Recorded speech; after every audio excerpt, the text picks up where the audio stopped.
She arrived in Redstone Crossing with $43, a leather trunk held shut by rope, and a sourdough starter wrapped in cloth like it was the most precious thing she owned. It was. The man waiting at the station had whiskey on his breath at 10 in the morning, hollow eyes that hadn't held hope in years, and a saloon so deep in debt that half the town was already placing bets on when the doors would close for good. Helena Kruger had crossed an ocean to marry a stranger. She hadn't crossed it to watch him quit. If you've ever had to rebuild something that was already broken before you touched it, stay with this story, like this video, and drop the name of your city in the comments. I want to see how far this one travels. The train pulled into Redstone Crossing 11 minutes late, which the station master later told anyone who'd listen was a bad omen for a Tuesday. He was the kind of man who kept a running list of bad omens. The list was long. Helena didn't know about the omen. She was too busy trying to keep her trunk from sliding off the luggage shelf as the locomotive shuddered and groaned to a stop, brakes screaming like something being put down against its will. She'd been on trains for 4 days, from the port at Baltimore, through Pittsburgh, through the flat and endless middle of the country, and now into this, and her back ached in 3 specific places she hadn't known existed before this journey. She was 31 years old, and she was starting over. She stood on the platform with her trunk at her feet and her traveling coat still buttoned to the throat despite the July heat, and she looked at Redstone Crossing the way a person looks at a medical diagnosis they've been dreading, taking in all of it at once, deciding quickly what to feel, then putting that feeling somewhere it won't interfere with what has to be done. The town was small, not charmingly small, just small. 2 main streets laid out in an uneven cross, a handful of brick buildings interrupted by stretches of weathered wood that hadn't been painted since before the last drought, a hardware store, a feed merchant, a barber shop with 1 chair visible through the window, a bank with a facade that was slightly too grand for everything around it, the way a man in a good suit will sometimes wander into the wrong room at a party. And there, at the far end of the main road, a 2-story building with a hand-painted sign that read, Mercer's Saloon. The M in Mercer's had run in some old rainstorm and never been fixed. One of the front windows was patched with brown paper from the inside.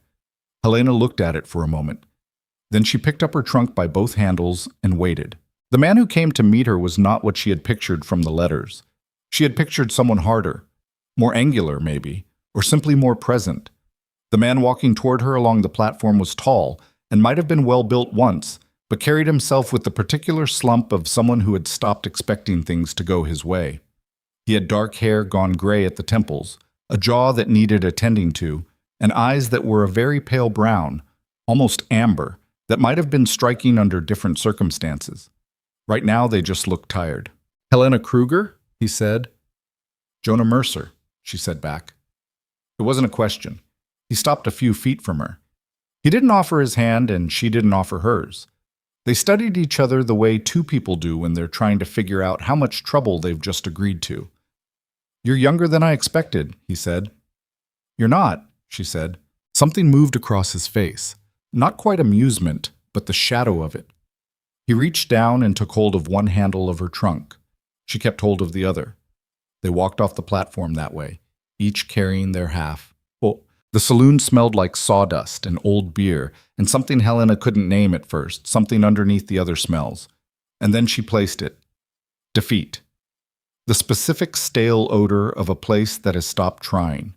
She'd smelled it before, in the last months of her father's hardware shop back in Württemberg, before the creditors came and took the keys. She stood in the middle of the main room and looked around without speaking. There were 8 tables, 4 of which had mismatched chairs. The bar itself was solid. Good wood, she noticed, probably the best thing in the room. But the shelving behind it was half empty, and the mirror that should have backed it had a crack running diagonally from corner to corner, splitting every reflection into 2 slightly different versions of the same thing. A staircase in the back led up to the residential rooms above. Through a door to the left was a kitchen that she could smell before she saw it. A cast iron stove, a workbench, a small window that looked out onto the alley behind the building. How many staff? She asked. 1, Jonas said. Denny Rourke.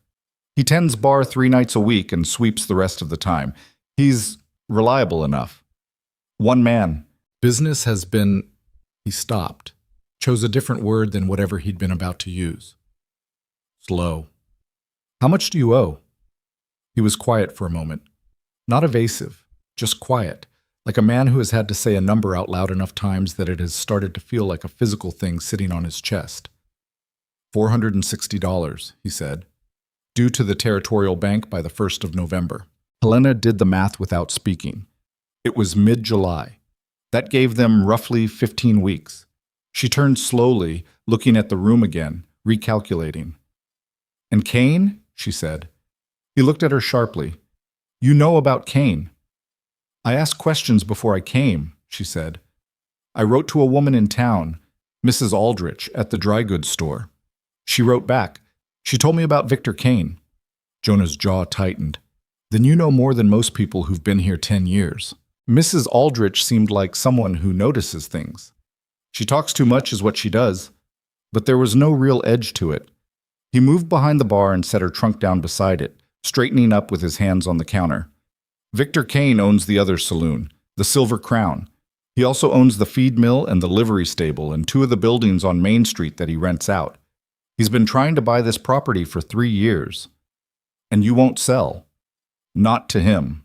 Why not? Jonah looked at her. The amber eyes were flat. Because this was my father's place.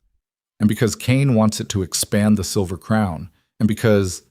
He stopped again. This time the pause was different.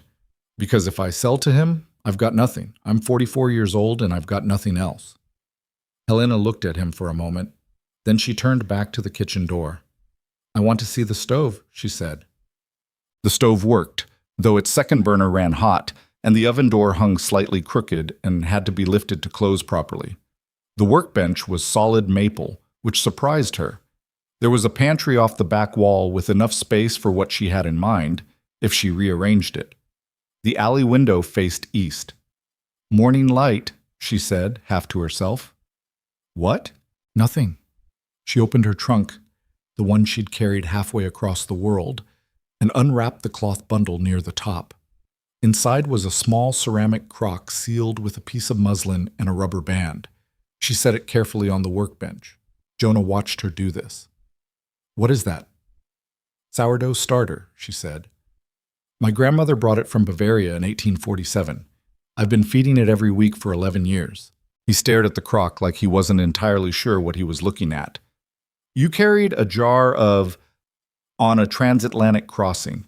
It's not a jar. It's a crock. She began checking the pantry shelves. Do you have flour? Some. Not much. Yeast. I think... It doesn't matter. I don't use yeast. She turned around. I need 50 pounds of flour. Good flour, not the cheapest grade. I need salt, butter, and lard. I need a second crock and a wooden spoon that hasn't been used for anything else. And I need a brick oven, but I'll figure that out later. Jonah's expression had moved from tired to something closer to bewildered. You're going to bake bread. I'm going to save your saloon, she said. Bread is how I'm starting. He opened his mouth. Don't, she said, not unkindly. Whatever you're about to say. That it won't work, that Kane is too powerful, that the town has already given up. I know. I've heard it all before. My father heard it, and he believed it, and he lost everything. I decided a long time ago I wasn't going to do that. She looked at him steadily. So, 50 pounds of flour. He looked at her for a long moment. She could see him deciding something, not just about the flour, but about something larger. Dawson's Mill on the North Road, he said finally. He'll give you credit if you use my name. Our name, she said. Another pause, shorter this time. Our name, he said. They were married 3 days later at the county clerk's office with a man named Titus Elam, who ran the land records office, as their witness. The ceremony took 9 minutes. The clerk read from the standard form without inflection, the way a man recites something he said 1,000 times, and stopped hearing somewhere around repetition 200. When it was done, Jonah shook her hand. Helena found this almost funny. We can figure out the rest later, he said. Yes, she said. We can. She wore her second best dress. She hadn't brought a first best. The town had opinions. Small towns always do. Redstone Crossing had been watching Mercer's saloon decline for the better part of 3 years. and there was a particular type of community investment in watching a failing thing fail all the way to the end. Not out of cruelty exactly, but out of the strange comfort that comes from knowing you called it right. When Helena arrived, the consensus in most conversations was that the Mercer situation had just gotten more complicated without getting any better. "He married a German girl," said Ed Collis, who ran the barbershop, to the hardware merchant, whose name was Pruitt. "Comes over on the bride papers. She's got no people here, no money, nothing." "She's not nothing," said Pruitt, who had seen her in his store buying a coil of copper wire and a bag of 10-penny nails and had been struck by the way she moved through the space, like someone who was measuring it. "She's got something. She's got a saloon that owes $460 to the bank," said Collis. "Same as Jonah. Just more of her now to watch it go under." On the other side of town at the Silver Crown, Victor Kane heard the news about the marriage before the ink on the clerk's form was dry. His manager, a narrow-faced man named Breckett, brought it to him over breakfast. "She's German," Breckett said.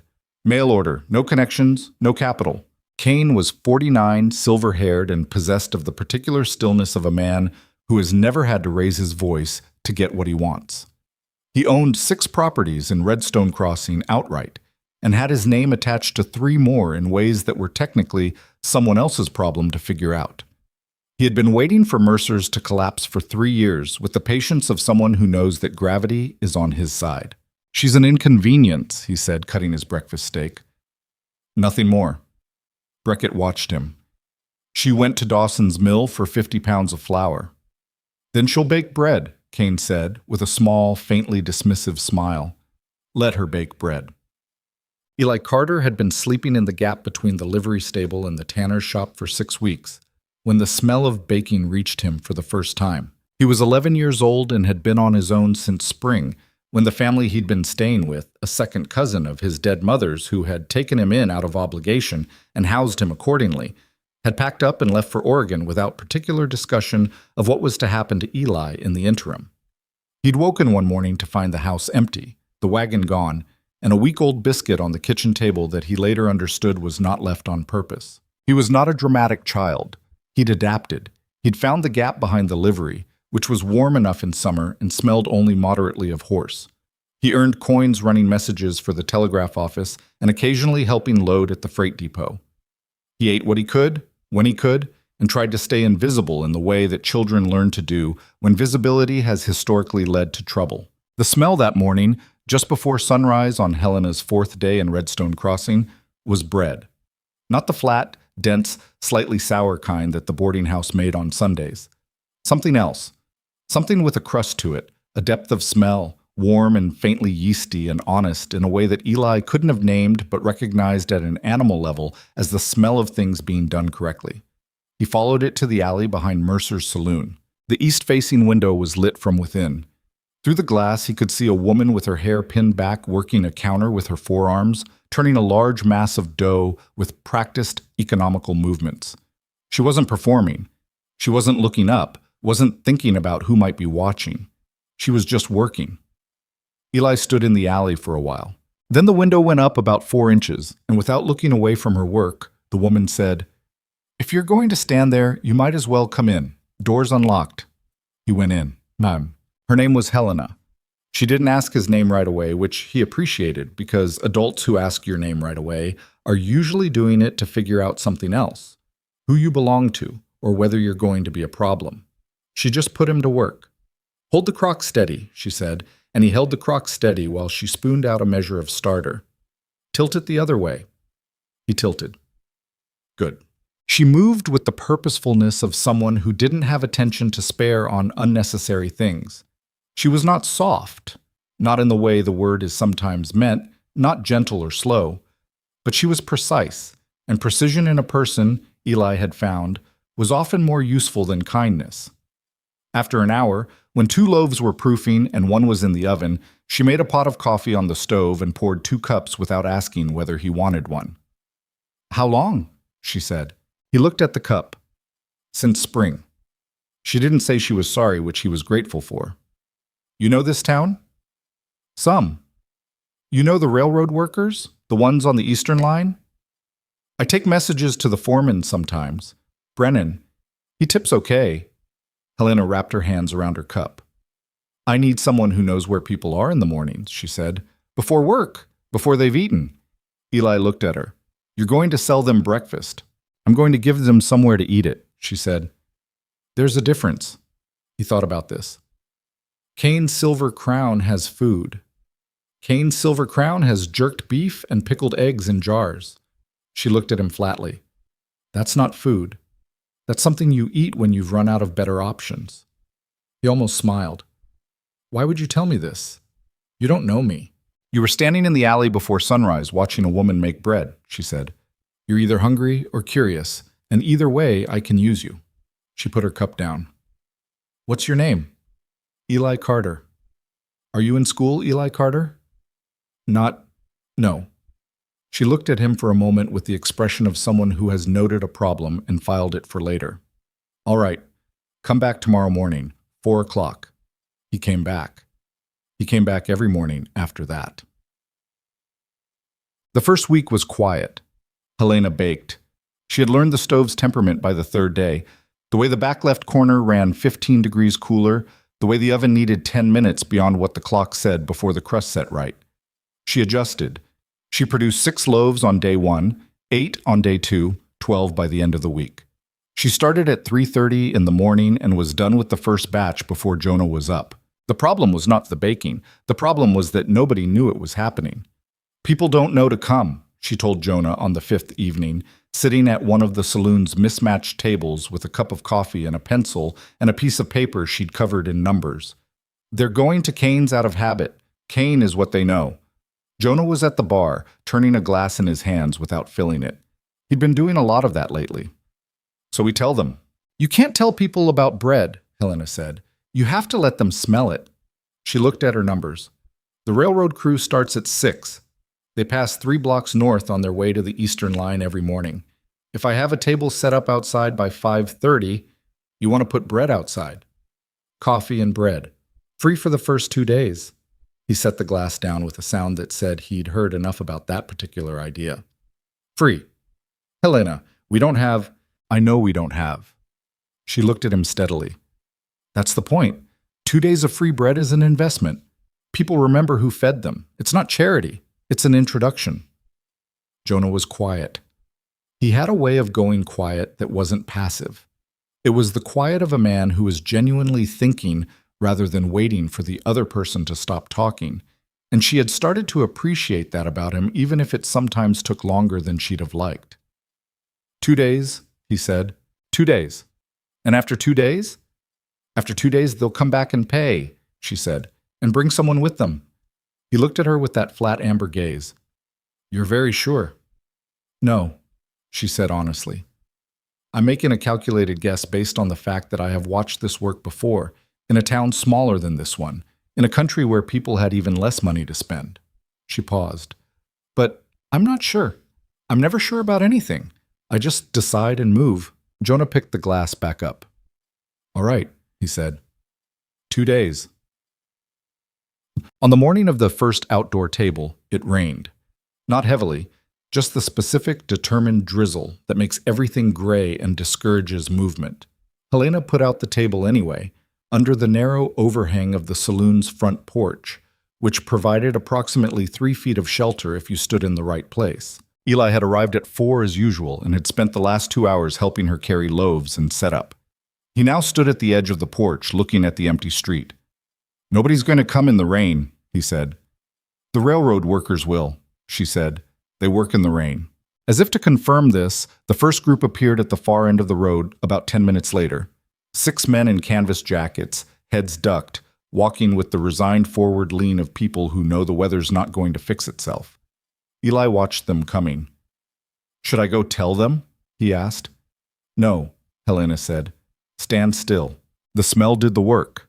Helena had timed the second batch to come out of the oven at 5:20, which meant the warm bread smell was moving through the damp air at exactly the right moment. She'd done this on purpose. Eli watched one of the workers, a big man with a beard walking at the front, slow down, lift his head, look over. Hey, the man called. What's that? What are you selling? Bread and coffee, Eli called back. Ms. Mercer's bread. It's free today. The man looked at the table, looked back at his crew. Free? Free today, Eli said. He glanced at Helena, who nodded slightly. They came over. There were 6 of them, then 8, 2 more rounding the corner behind the first group. They stood under the overhang and ate standing up, which was not ideal, but they ate. The big bearded man, his name it turned out was Oakes, ate 2 full slices before he said anything, and then what he said was, "This is the best bread I've eaten since I left St. Louis."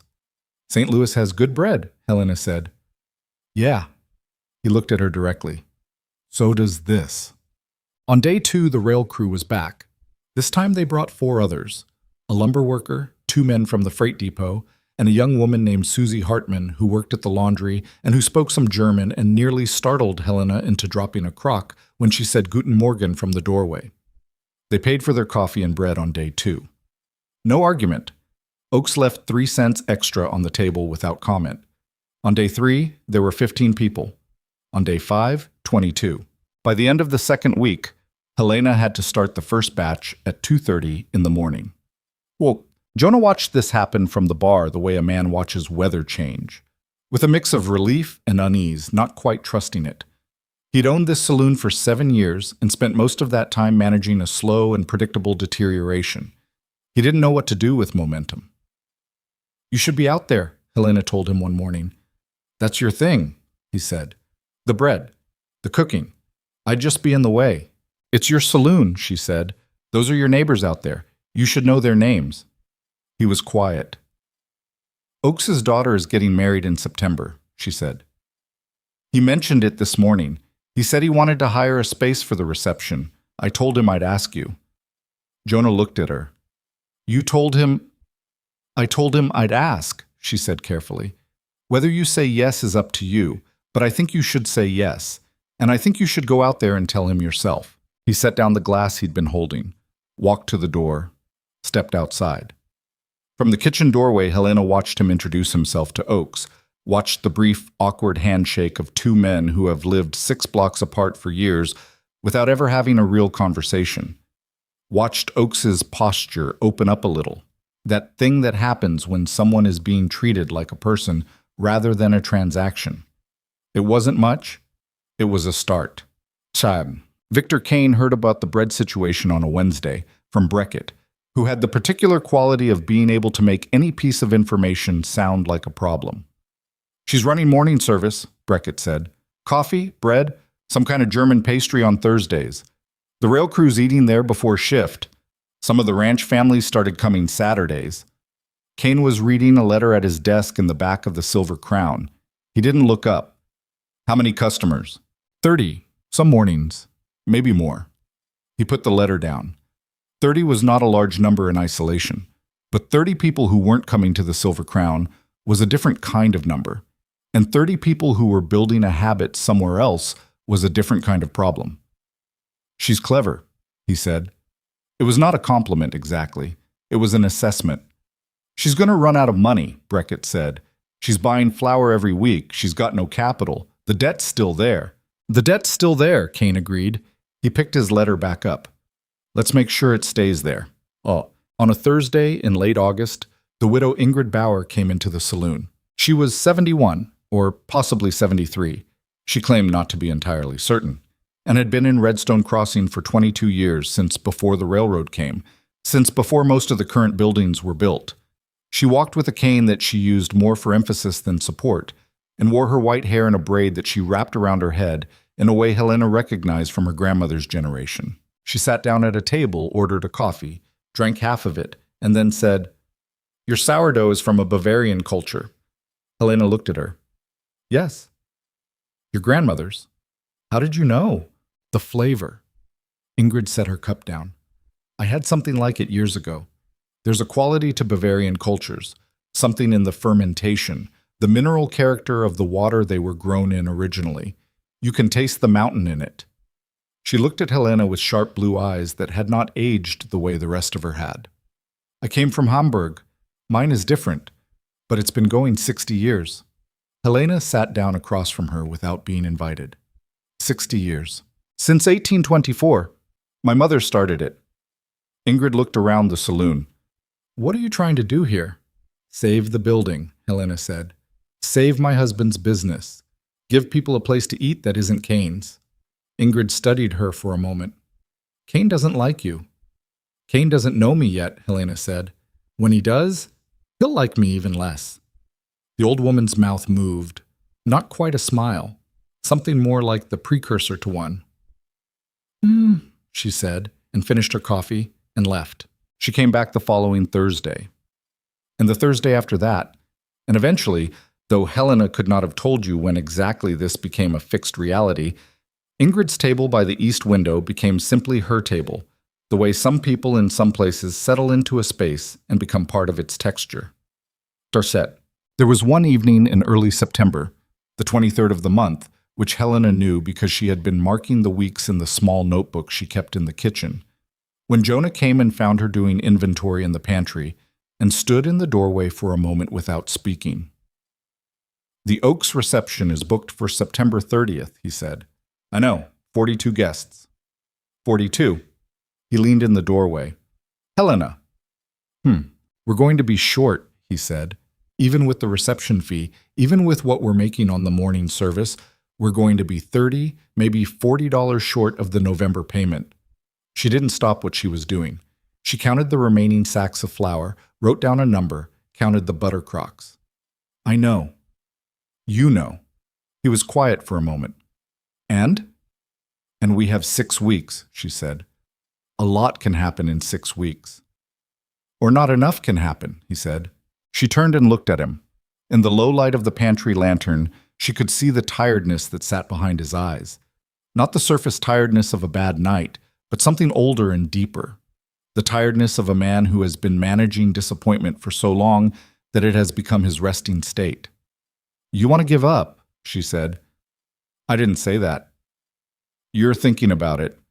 He pushed off the doorframe. I'm thinking about being realistic. You're thinking about being safe, she said. Which is different. Being realistic means you look at what's actually in front of you. What's in front of us is a business that's growing. What's in front of us is 42 people coming to eat our food next Saturday. What's in front of us is a community that is slowly and imperfectly deciding we're worth something to them. She paused. Being safe means you walk away from all of that so you don't have to risk feeling it if it fails. He stared at her. I won't tell you what to do, she said. It's your saloon, your name, your father's. But I will tell you that walking away is a decision too. It's not nothing. It's just a different kind of loss. She turned back to the inventory. I'm going to keep baking either way. She heard him stand in the doorway for a long moment. Then she heard him walk away. And then about 20 minutes later, she heard him out in the main room rearranging the tables, pulling them further apart to fit more chairs, the way she'd suggested 2 weeks ago to make space for larger groups. She kept counting flour sacks. But the day before the Oaks reception, Eli came in with muddy boots and a folded piece of paper, and a look on his face that Helena had learned to recognize, the look of someone carrying news they don't want to be the one delivering. What? She said. He held out the paper. It was a copy, done in Eli's careful, slightly lopsided handwriting, of something he'd overheard at the freight depot, from a man who worked for the Territorial Bank, who had been saying something to someone about the Mercer property and a third-party purchase offer. Helena read it twice. Kane's going to the bank, Eli said. He's going to offer to buy your debt. Pay it off himself and take ownership. He can't do that without our agreement, Helena said. Ms. Mercer. Eli's voice was careful. The man at the depot said the bank is thinking about it. She held the paper for a moment, looked at the words in Eli's handwriting. When? She said.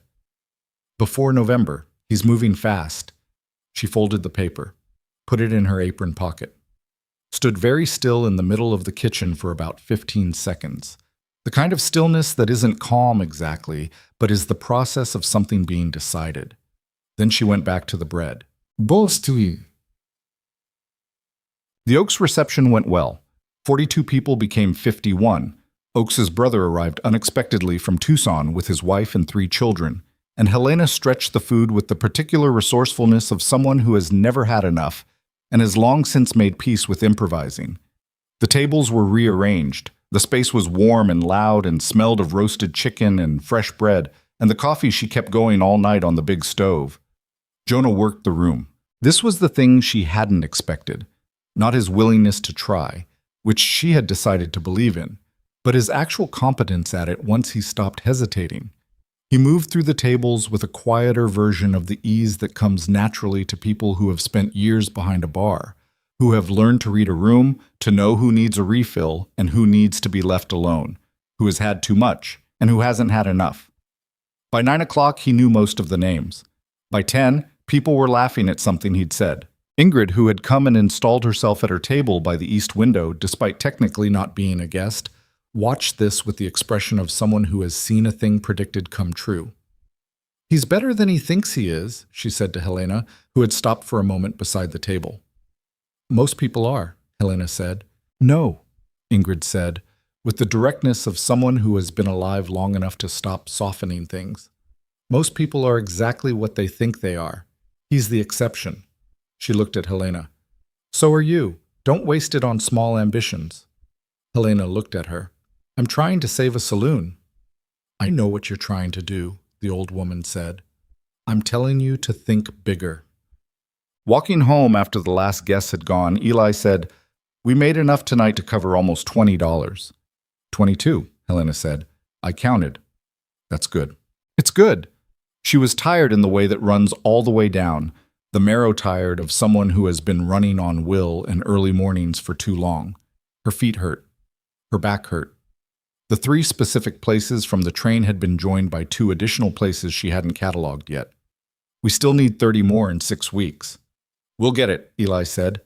She looked at him. He said it with the flatness of simple fact, not optimism, just arithmetic. "We'll get it." "When did you get so confident?" she asked. He shrugged. "I don't know, a couple of weeks ago." He kicked a pebble off the boardwalk. "You made me believe it, which is annoying because now I have to worry about it." She almost laughed. It came out instead as something quieter, an exhale almost. "Me too," she said. "Me too." They walked the rest of the way in the dark, the town quiet around them, the October air beginning to carry the first edge of what was coming. The $30 came in pieces, the way hard things usually do. Not in one clean moment, but in increments that required constant recounting to believe they were real. $1.20 from a ranch hand named Pettifer, who'd started coming in every Tuesday and Thursday and always ordered the same thing, 2 slices of the dark rye Helena had started making on weekdays and coffee with no sugar. $1.80 from the laundry women who had organized themselves into a Thursday morning group. 5 of them. Susie Hartman and 4 others, who came in before their shifts started and talked in the fast, overlapping way of women who don't get enough time to talk. $3 from the feed merchant Pruitt, who had stopped in to buy bread by the loaf and ended up staying 90 minutes because Jonah had started a checkers game in the corner and Pruitt had opinions about checkers. Small money. But it was accumulating with a consistency that Helena tracked in her notebook, with the focused attention of someone monitoring a patient's vital signs. October brought cooler mornings, which helped.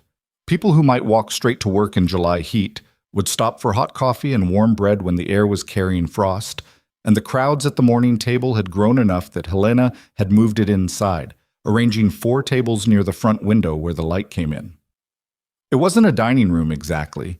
It was a saloon that happened to have bread in it. The distinction mattered to some people, and not at all to others, and Helena had stopped worrying about which category any given customer fell into. What mattered was that they came. Eli had made himself indispensable in the specific way of someone who notices what needs doing without being told. He ran messages, restocked the pantry, swept the floor before anyone else was up, and had developed a talent for appearing at the shoulder of a waiting customer at exactly the right moment with a refilled coffee pot. Helena paid him out of her own weekly calculation, $1.50 per week, which she had announced without discussion, and which he had accepted with the practiced neutrality of someone who has learned that good things are sometimes temporary, and it's best not to attach too much emotion to them too early. She noticed this about him. It bothered her in the way that accurate things sometimes bother you, because you understand exactly what produced them. "You could sleep here," she told him one evening. It was the second week of October, and the temperature at night had started dropping enough that the gap behind the livery was no longer a comfortable option. Eli looked at her from across the kitchen workbench where he was scrubbing a pot. "There's no room upstairs." "There's the storage room off the back. It's dry." The stove keeps it warm enough. She paused. I'm not asking as a favor. I need someone who can start the stove at 3 if I'm running late. You'd earn your keep. He looked at the pot. I'm not Charity. I know you're not, she said. If you were, I'd have offered you a cot in the first week. I'm offering you the storage room because you're useful, and I don't want you dying in an alley in November. She went back to her own work. Think about it. He moved into the storage room 3 days later. He brought his belongings in one trip because he didn't have enough to require 2. The thing about building something in a place where someone else wants to tear it down is that you don't always see the opposition until it is already moved. Kane was not a man who operated loudly. He didn't come into Mercer's saloon and make threats, didn't send Breckett to deliver speeches, didn't do anything that could be pointed to as a direct action. What he did instead was quieter and more effective. He began talking to the bank. Helena found this out not from Eli this time, but from Jonah, who came into the kitchen on a Wednesday morning with an expression that sat somewhere between anger and the particular flatness that covers anger when a man doesn't trust himself to show it. I went to see Alderman at the bank, he said. Helena kept working the dough. And? Kane made a formal offer 2 weeks ago. He wants to buy out our note, pay the bank the full $460, and take ownership of the debt. Jonah leaned against the doorframe, arms crossed. Alderman says the bank hasn't accepted. But he said it the way a man says something when he's leaving the door open. Can they do that? Without us agreeing? The note has a clause. He said it like he was reading the words off something unpleasant. If we miss payment or are more than 15 days past due, the bank can transfer the note to a third party at their discretion. It was standard language in '79. I didn't think about it when my father signed it. He stopped. I should have thought about it. Helena turned and looked at him. He was not meeting her eyes, which told her the anger was partly aimed at himself. At the 7 years he'd spent watching the debt grow without addressing the clause, without finding a way out from under it. She knew this particular species of self-blame. It was useless and consuming, and she had no patience for it in herself, and even less for watching it in someone else. How many days until November 1st? She said. 23. Then we have 23 days to make sure we're not late, she said. What do we have right now? $62. She did the arithmetic. She had been doing the arithmetic continuously in the back of her mind for weeks, the way a navigator does when the weather is uncertain. We need 398 more. I know what we need. Then stop leaning on my doorframe feeling bad about 1879 and come help me think about the next 3 weeks, she said, not harshly. He looked at her for a moment. Then he pushed off the doorframe and pulled out a chair at the kitchen table and sat down. They stayed there for 2 hours. The bread proofed. They talked. Ticked. The plan that emerged from those 2 hours was not elegant. Elegance, Helena had decided somewhere along the way, was a luxury available to people who weren't $398 from losing everything. What the plan was instead was practical and aggressive, and required them to agree on 3 things that neither of them would have said yes to a month ago. The first was the community supper. Helena had been turning the idea over since Ingrid had told her to think bigger, and she had been resistant to it in the specific way that people resist ideas that scare them. A morning bread service was contained. It was scalable and controllable, and if it failed on any given day, you just made fewer loaves tomorrow. A community supper was a single large bet. One night, all resources, every person in town invited, and if the weather was bad or Kane said the right things to the right people beforehand, you'd spend everything and get nothing. It's the biggest thing I can think of that doesn't require capital we don't have, she said. We make it free. Everyone comes. They see what this place can be. And then they start coming back because they want to, not because they feel obligated. And the money, Jonah said, we pass around a jar. Voluntary. I think people will give more than you expect. She paused. And I want to approach Oaks about the railroad workers. If the crew comes, if Brennan comes, and people see that the rail workers are here, it changes the character of the room. It becomes the whole town. Jonah turned his coffee cup in his hands. And if it doesn't work, then we're out the cost of a supper, Helena said, which is bad, but we were already losing. This way we lose trying something instead of losing while waiting. The second thing they agreed on was Jonah approaching the ranchers north of town. 3 families, the Duncans, the Harmons, and a widow named Castellan who ran a 140-acre spread on her own with 2 hired hands, had been driving past Redstone Crossing for years on their way to the Silver Crown because it was what they knew. Jonah knew Tom Duncan from years back. Not well, but well enough to show up on his porch without an invitation and make a case. That kind of visit doesn't go right if you're thinking about money when you knock on the door, Helena told him. Go because he's a neighbor. The rest follows. You make it sound easy. I make it sound human, she said. There's a difference. The third thing they agreed on was telling Eli about Kane's bank maneuver. This one was Helena's idea, and Jonah had pushed back on it. He's a boy, Jonah said. He's an 11-year-old who has been surviving on his own for 6 months in a town where most adults either ignored him or looked through him, Helena said. He understands how this town works better than either of us, and he deserves to know what we're up against. Jonah was quiet for a moment. Why does it matter if he knows? Because, Helena said, and paused, choosing the words carefully. He has put himself into this. He gets up at 3 a.m, and he carries bread, and he knows every customer's name and what they take in their coffee. He is invested in this place whether you've asked him to be or not. If we lose, it lands on him too. He should know why. After a moment, Jonah nodded. Okay, he said quietly.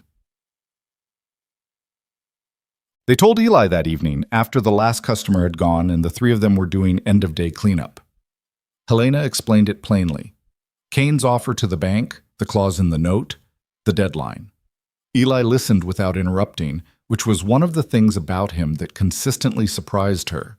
The quality of his listening, the way he absorbed information without filling the silences with his own responses before you'd finished talking. When she was done, he was quiet for a moment. He had a broom in his hand. He'd stopped sweeping somewhere in the middle of what she was saying. So we need $400 in 3 weeks, he said. $398, she said. How much do we make in a week? $22.25 if it's a good week, Jonah said. Eli did this in his head. His expression didn't change much, but his grip on the broom tightened slightly. That's not enough. No, Helena said. That's why we need the supper. Eli thought for a moment. Brennan's crew, he said. There are 34 men on the Eastern Line right now. Most of them send money home, but they've got some left. If they come and feel like people, like they're actually being treated like they belong somewhere, they'll give. That's what I thought, Helena said. I can talk to Brennan myself, Eli said. He listens to me. He paused. But you have to let me tell him the truth. That you need the money. Not some other story. The real one. People give more when they know they're actually helping something. Helena looked at him. He was right. And she knew it. And she also knew that asking for help directly, laying the actual situation out without dressing it up, was one of the harder things she'd ever have to do. All right, she said. The truth. But sasi.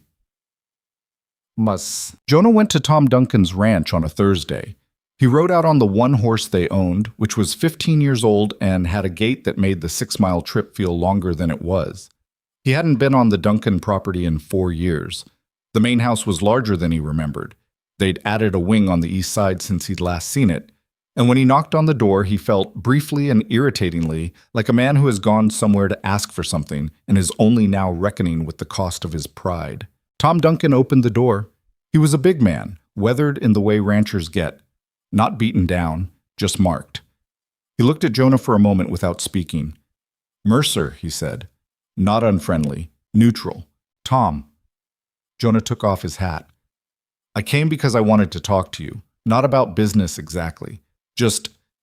He stopped. Started again. My wife makes bread. You've probably heard. She's trying to make the saloon into something worth coming to. I think she's doing it. I came to ask if you'd bring your family to a supper we're putting on. Last Saturday of October. Free meal for the whole town. He paused. I also came because I've lived 6 miles from you for 11 years, and we've never had a real conversation, and I think that's my fault as much as anything. Duncan looked at him for a long moment. Then he opened the door wider. Come in, he said. Margaret just made coffee. Jonah stayed for 2 hours. He came back to the saloon that evening and told Helena that the Duncans would come and that they'd mention it to the Harmons and that Mrs. Castellan, who had apparently been something of a regular at Duncan dinners, would likely hear about it before the week was out. How was it? Helena asked. Jonah sat down at the kitchen table. He looked tired, but the specific kind of tired that follows effort rather than defeat. Harder than I expected, he said, and easier, both at the same time. He looked at his hands. He asked about my father. I hadn't talked about my father in years. Helena put a cup of coffee in front of him. She didn't say anything. He was a good man, Jonah said. My father. He built that saloon because he thought this town was going to be something. He thought if you put the right kind of place in the middle of a town, the town grows up around it. He stopped. I think he was right. I let it go the wrong direction for a while. Helena sat down across from him. The kitchen was quiet. Outside, she could hear Eli moving around in the storage room, the small sounds of someone settling in for the night. You haven't let it go, she said. You're still here. Barely, he said. Barely counts, she said. He looked at her. The amber eyes were tired but not flat. Not the way they'd been when she'd arrived, the way a light looks when there's almost nothing left in the lamp. There was something behind them now. Not hope, exactly. More like the possibility of it, which was a start. You never told me why you answered the ad, he said. The marriage ad. Why Redstone Crossing? Why a saloon? Helena wrapped her hands around her own cup. It was a fair question. She'd been waiting in some background part of herself for him to ask it. I had nothing left in Germany, she said. My father's business failed. My mother died in the winter of '85. My younger brother went to Argentina with a man who promised him land, and I haven't heard from him in 2 years. She paused. I had been working in a bakery in Stuttgart for 3 years. Good work, honest work. But it wasn't mine. And I kept thinking, there's a version of my life where I am always working someone else's kitchen, and it feeds me, but it doesn't add up to anything. I wanted something that was mine, something I built. She looked at the table. The ad said Frontier Town, real opportunity, man who needs a partner. I thought, I can do that. I know how to work hard. I know how to start with nothing. She stopped. I didn't know the nothing would be this specific. Jonah made a sound, not quite a laugh, but something in that territory. I should have described it better in the ad. You described it honestly enough, she said. Struggling saloon, serious offer. I knew what I was coming to. Did you? Close enough. She looked at him. I didn't know you'd have good wood on the bar. He blinked. What? The bar, the wood. It's the best piece in the room. Good solid walnut, well-fitted joints. Whoever built it knew what they were doing. She took a sip of coffee. That told me something. It told you my father had taste, Jonah said. It told me the person who built this cared about it, she said. People who care about things don't give up on them easily, even if they look like they're about to. She set her cup down. I thought, whoever built that bar, their son is probably worth marrying. There was a long pause. That's a strange way to make a decision, Jonah said. Most of my decisions are strange, she said. They've mostly worked out. Breckett came in on a Friday morning, which was notable because Breckett was not the kind of man who came into Mercer's saloon for bread. He sat at the bar and ordered a coffee and looked around the room with the particular, careful look of someone who has been sent to assess something and report back. The morning crowd was in, Oakes's crew, the laundry women, Pruitt from the hardware store, and the room had the warm, not quite quiet energy of people who are comfortable in a space. Breckett sat in the middle of it and didn't belong to it and knew he didn't. Helena served him herself. Nice place, he said, with the tone of someone saying the opposite. Thank you, she said, with the tone of someone who knows exactly what he means. He looked at the bread on the counter. Kane's cook makes bread. I'm sure he does, Helena said. Good bread. He picked up his coffee cup. Hard to compete with. I'm not competing, she said. People who come here aren't looking for the same thing as people who go to the Silver Crown. She looked at him steadily. Is there something specific I can help you with, or did you come in to tell me about Kane's cook? Breckett looked at her for a moment. Something moved in his expression. Not quite respect, but the recalibration of someone who came in with a script and has just discovered the other person isn't reading from the same one. Kane's interested in this property, he said, dropping the pretense. I know. He's prepared to offer fair terms. Better than you're going to get from the bank if you miss November. We won't miss November, Helena said. You're short, Beckett said. I know the numbers. You know the numbers. You're not going to make it on bread and coffee. Then we'll make it on something else, she said. He watched her for a moment. Then he put a dime on the bar for the coffee, which was 2 cents more than it cost, and stood up. Kane's not an unreasonable man, he said. I don't know him well enough to say, Helena replied, but I know this building well enough to say we're not selling it. Beckett left. Eli, who had been moving around the back of the room the entire time with the broom, looked at Helena once the door closed. He was counting tables, Eli said. The whole time he was talking to you, he was counting tables, figuring the square footage. Helena looked at the door. Yes, she said. He was. The invitations for the community supper went out the 3rd week of October. Eli carried them, not printed cards because they couldn't afford the printer, but handwritten notes on whatever paper Helena could find, each one addressed by name where she knew the name and by occupation where she didn't. Railroad foreman Brennan and crew. The Harmon family. Mrs. Castellan. Widow Picard. She wrote 62 of them. Her hand cramped on the 43rd and she kept writing. Jonah posted the general notice at the telegraph office and the feed merchant and on the board outside the sheriff's office, which the sheriff, a quiet man named Aubrey, who had eaten Helena's rye bread every Tuesday morning for 3 weeks, without once introducing himself until she asked, permitted without comment. The date was the last Saturday of October, 6 days away. The town was going to come or it wasn't.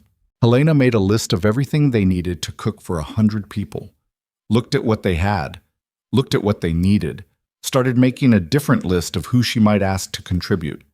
She walked across town that afternoon to knock on Ingrid Bauer's door. Ingrid answered it before the second knock, which meant she'd either been near the door or had heard Helena coming. I need help, Helena said. Ingrid opened the door wider. I know you do, she said. I've been waiting for you to say it. She gestured into the house. Come in. I made tea. You're going to tell me what you need, and I'm going to tell you what I can give, and then we're going to argue about the menu until one of us wins. Helena stepped inside. It'll be me, she said. It always is, Ingrid said without displeasure. I find it restful, arguing with someone who knows what they want. Hook. The cooking for the supper started 2 days out. Ingrid brought 3 women from her side of town, the sort of women who show up to things like this already knowing what to do, with their own equipment and strong opinions about the correct ratio of onion to everything else.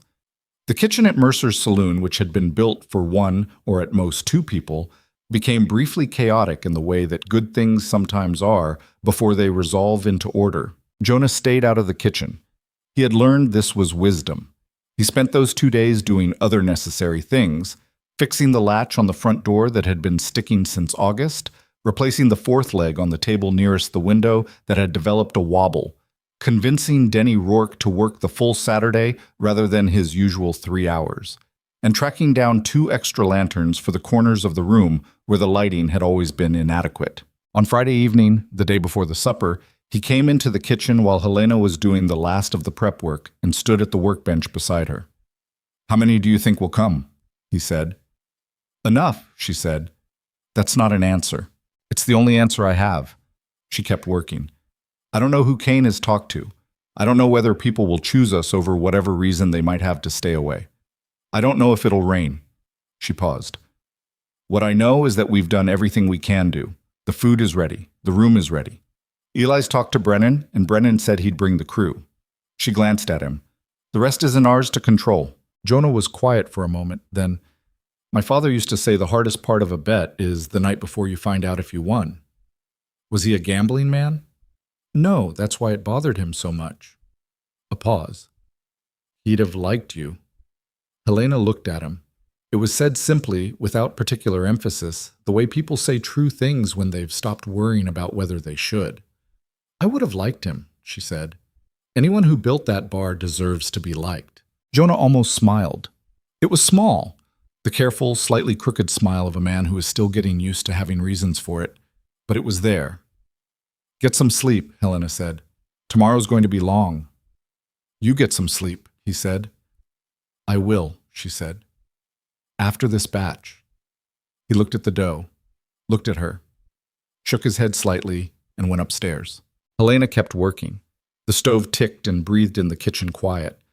Outside, Redstone Crossing was dark and still, and somewhere on the other side of town, in the Silver Crown, Victor Kane was probably sitting at his desk with a glass of something expensive, calculating odds on a building he did not yet own and might never. She kneaded the dough and didn't think about him. She thought about tomorrow. The morning of the community supper arrived gray and cold, with a low sky that couldn't decide whether it wanted to rain and settled instead on threatening to, which was in some ways worse. Helena was up at 2:30. She hadn't slept well, not from worry exactly, but from the particular restlessness that comes the night before something large, when your body already knows it needs to be doing things, and your mind hasn't caught up to telling it to wait. The kitchen was warm from the stove she'd banked the night before. She moved through the familiar dark of it by memory, the workbench on the left, the pantry door straight back, the crock shelf on the right wall, and began the first batch without lighting the lamp until she needed it. Some mornings she preferred the dark for the first hour. It was quieter. It let her think without having to look at everything that needed doing all at once. Eli appeared at 3, as he always did, tucking his shirt in with one hand and carrying his boots in the other.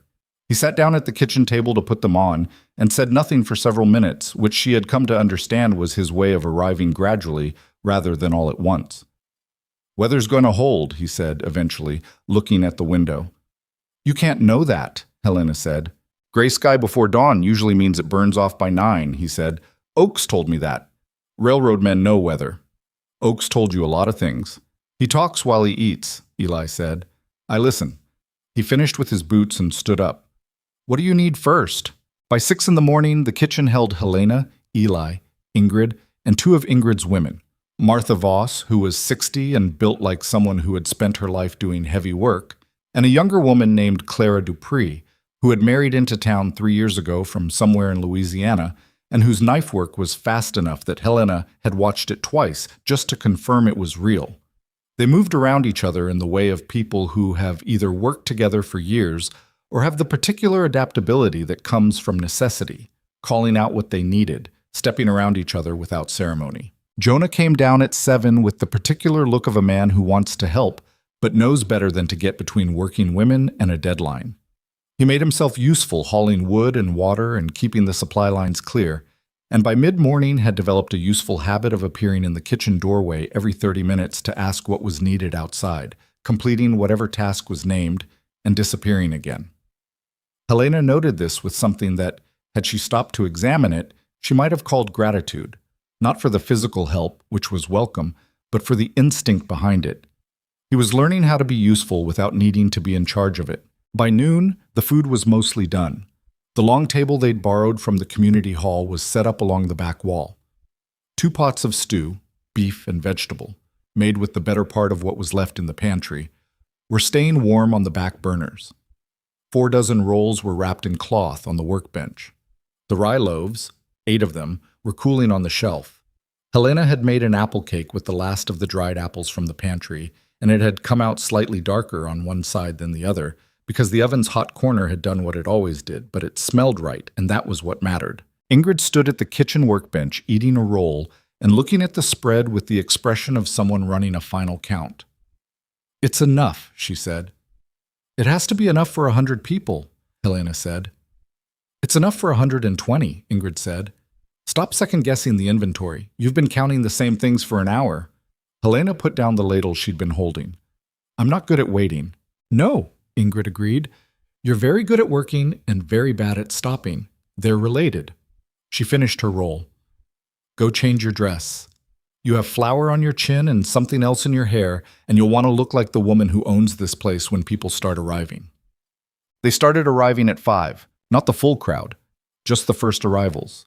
The people who come early to everything either from punctuality or because they want the good seats.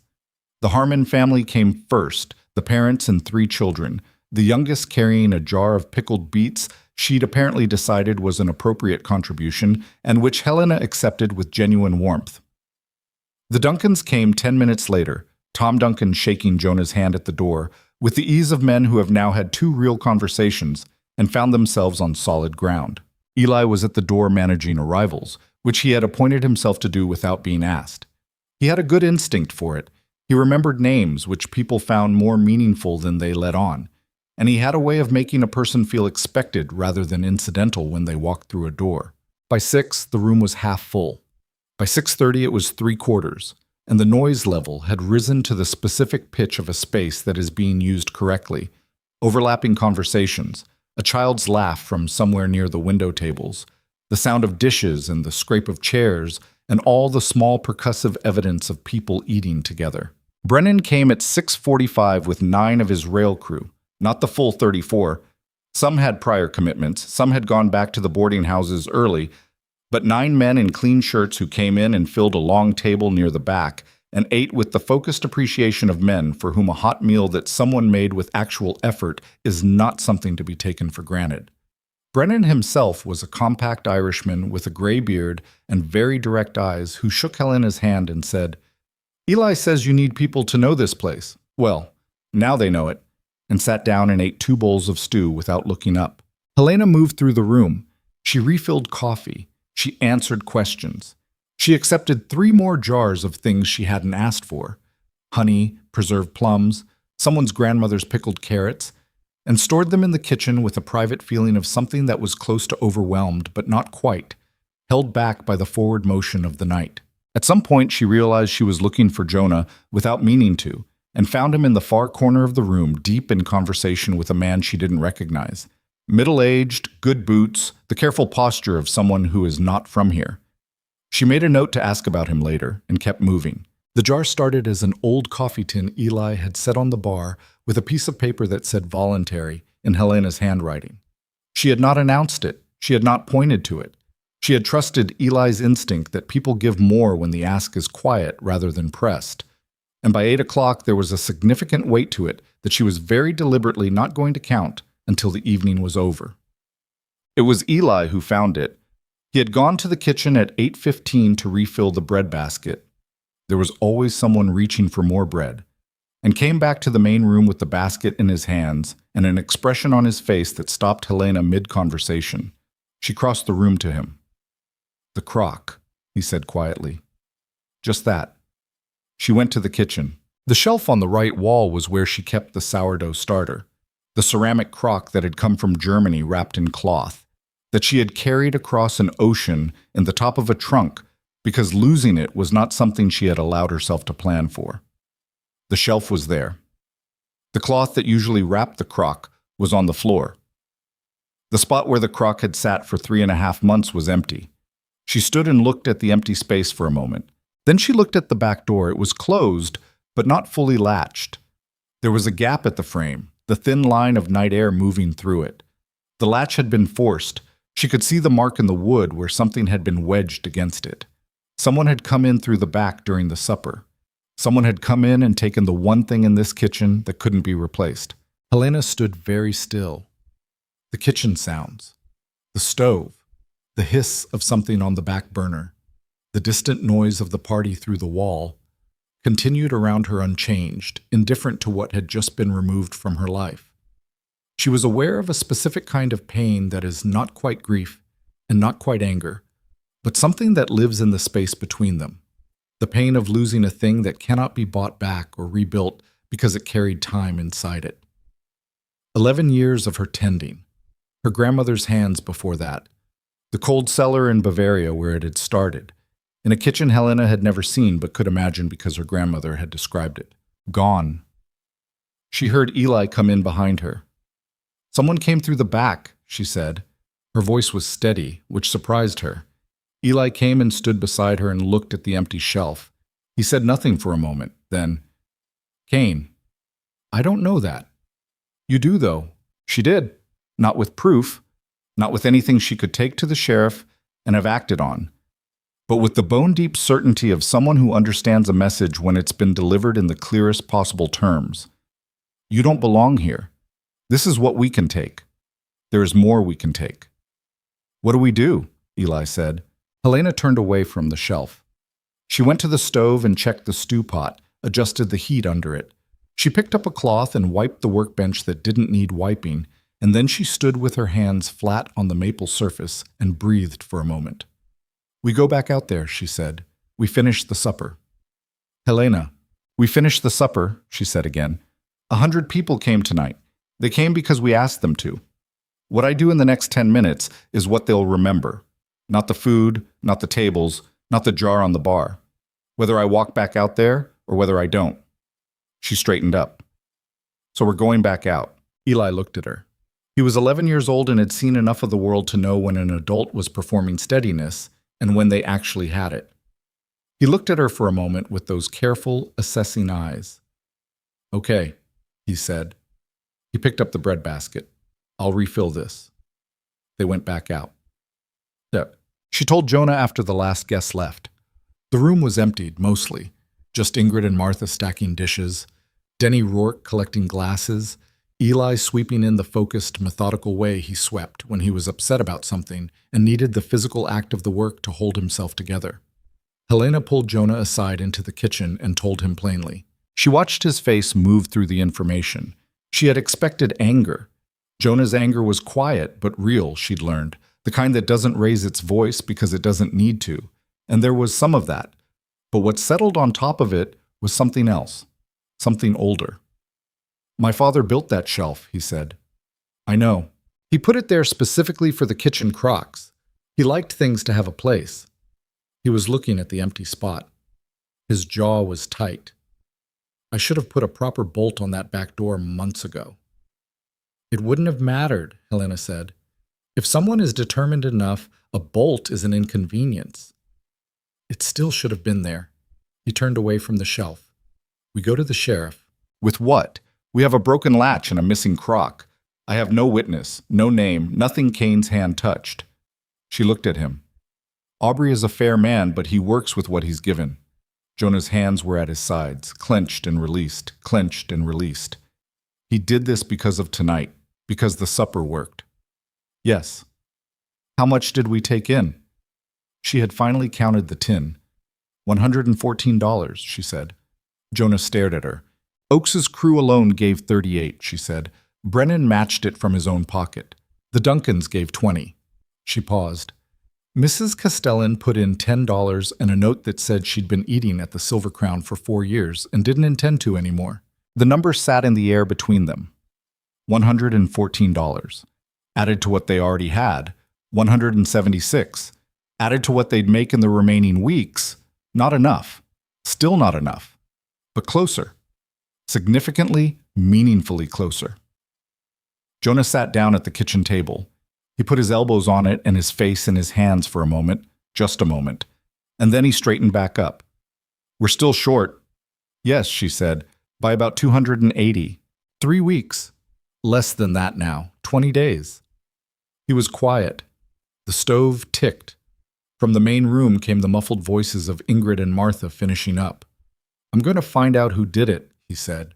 Maybe, Helena said, but not tonight. She sat down across from him. Tonight I want to talk about what we do next. Not the crock. I know it's gone. I've already... She stopped for a moment. Let that sentence end where it was. The supper showed us what this place can be. Now we need to figure out how to convert that into $280 in 20 days. Jonah looked at her. He had the expression of a man who is very tired and also very unwilling to stop. Tell me what you need, he said. Ingrid came to the kitchen the following morning. Helena was at the workbench when she arrived, doing what she always did when something was wrong and there was nothing immediately to be done about it. She was working. The morning bread was in the oven. She was starting the next batch, her hands moving through the dough with the automatic muscle memory rhythm of 10,000 repetitions. And she was not thinking about the empty shelf because she had decided not to think about it until she had something useful to do with the thought. Ingrid let herself in the back door. Helena had installed a proper bolt that morning. Jonah had been right about that, and sat down at the kitchen table without being invited, which was her way. She put something on the table. It was a ceramic crock, smaller than Helena's and older. The glaze was the warm amber color of old pottery, worn smooth at the rim from years of handling. A piece of muslin was tied over the top with kitchen string. Helena looked at it. She did not reach for it. 60 years, Ingrid said. Hamburg, 1824, my mother's hands. She folded her own hands on the table in front of her. It's different from yours. The flavor will be different. A Hamburg culture has less of the mineral quality, more of a clean, bright sourness. Your bread will change. She looked at Helena directly. But it will still be bread, and it will be alive. Helena looked at the crock for a long moment. Then she looked at Ingrid. I can't take this from you, she said. You're not taking it, Ingrid said. I'm giving it. There is a difference, as you once told your husband about something else. A pause. I'm 73 years old. I have no children. My sister's grandchildren are in Hamburg, and I will never see them again. This, she nodded at the crock, has been in my kitchen for 40 years. It does not need to die in my kitchen. She looked at Helena steadily. It needs to keep going. That's the point of the thing. That's always been the point. Helena felt something move in her chest. She didn't look away from Ingrid. She didn't reach for the crock yet. She just held the old woman's gaze and felt the weight of what was being offered. Not just the starter, but the 60 years behind it, the hands it had passed through, the specific and irreplaceable gift of something alive continuing to be alive. Thank you, she said. It came out quieter than she'd intended. Don't thank me, Ingrid said. Just keep feeding it. She pushed back her chair and stood up. Now, I heard you're still $280 short. Tell me what you're thinking. What Helena was thinking was a second supper. Smaller than the first, not a free event, but a paid one. A weekly Saturday dinner, ticketed, 5 cents a person, open to the whole town. Not charity and not a spectacle. Just a place to eat well on a Saturday evening. The kind of thing that, in a larger town, would be unremarkable. In Redstone Crossing, it would be the only option that wasn't the Silver Crown. Cain will undercut you, Ingrid said. Maybe, Helena said, but he can't give them what we give them. He can lower his prices. He can't make a saloon feel like this one does. And what does this one feel like? Helena thought about it honestly. Like it's yours when you're in it, she said. Like it belongs to the person sitting in it as much as the person who owns it. Cain's place belongs to Cain. You can feel it when you walk in. Everything is his, and you're a customer. Here. She stopped. I don't know how to explain it better than that. Ingrid sat with this for a moment. You don't have to explain it. I understand it. She tapped her fingers on the table once. I know 3 women on the north side of town who will buy tickets in advance if I ask them directly. That's another family I know would come every week without exception if they knew the food was reliable. I can also talk to Mrs. Castellan. She has influence with the ranching community that neither of you have yet. I don't want to use your relationships. They're not mine, Ingrid said with a slight impatience. They're the town's. I'm just better connected to them than you are at the moment. She looked at Helena. This is not weakness, taking help. You know that. I know it in principle, Helena said. Work on knowing it in practice, Ingrid said. The man with the good boots, who Helena had noticed Jonah speaking with during the supper, turned out to be a freight contractor named Aldous, who ran supply routes between 3 territories and had been passing through Redstone Crossing for years, stopping at the Silver Crown for a meal before continuing on. He had come to the supper out of curiosity and stayed for 2 hours. He came back the following Tuesday and asked to speak to Jonah. Helena was in the kitchen and could hear parts of the conversation through the wall, not words exactly, but the rhythm of it, the way Jonah's voice shifted from its usual guarded register into something more open, and the stranger's voice, which was low and had the measured cadence of a man who spends a lot of time alone with his own thoughts. When Aldous left, Jonah came into the kitchen with an expression she hadn't seen on him before, the look of a man who has just been handed something and hasn't yet decided if he trusts it. He wants to use us as a regular stop, Jonah said. He has a contract to supply the eastern rail stations, food, dry goods, some equipment. He's been routing through Colesville to the south because there was nowhere to stop here. He said if we had reliable food and a place for his drivers to rest, he'd reroute. Helena set down the spoon she was holding. What does that mean in numbers? He makes 3 runs a month, 3 to 5 men each run, meals and lodging. Jonah did the arithmetic out loud. If we set up 2 rooms upstairs, Denny's room is empty half the time, the back room. He stopped. The back room was Eli's. We'll figure out the rooms, Helena said. What's the contract worth? He said $40 a month, minimum. More if the runs increase. $40 a month, minimum. For the November payment, this was too late. The runs wouldn't start until the routes were rerouted, which took time they didn't have. But beyond November, if they made November, and they had to make November, $40 a month was the difference between surviving and building something. Is he trustworthy? Helena asked. I think so. Pruitt knows him. Said he's been on these routes 8 years, always pays what he says. Then say yes. I haven't. Say yes, Helena said again. Jonah, say yes. He looked at her. Then he went back out to find Aldous before the man reached the end of the street. On the 16th of October, with 15 days remaining, Eli came to Helena with information that changed the shape of everything. He had been at the freight depot, running a message, when he overheard something not meant for him.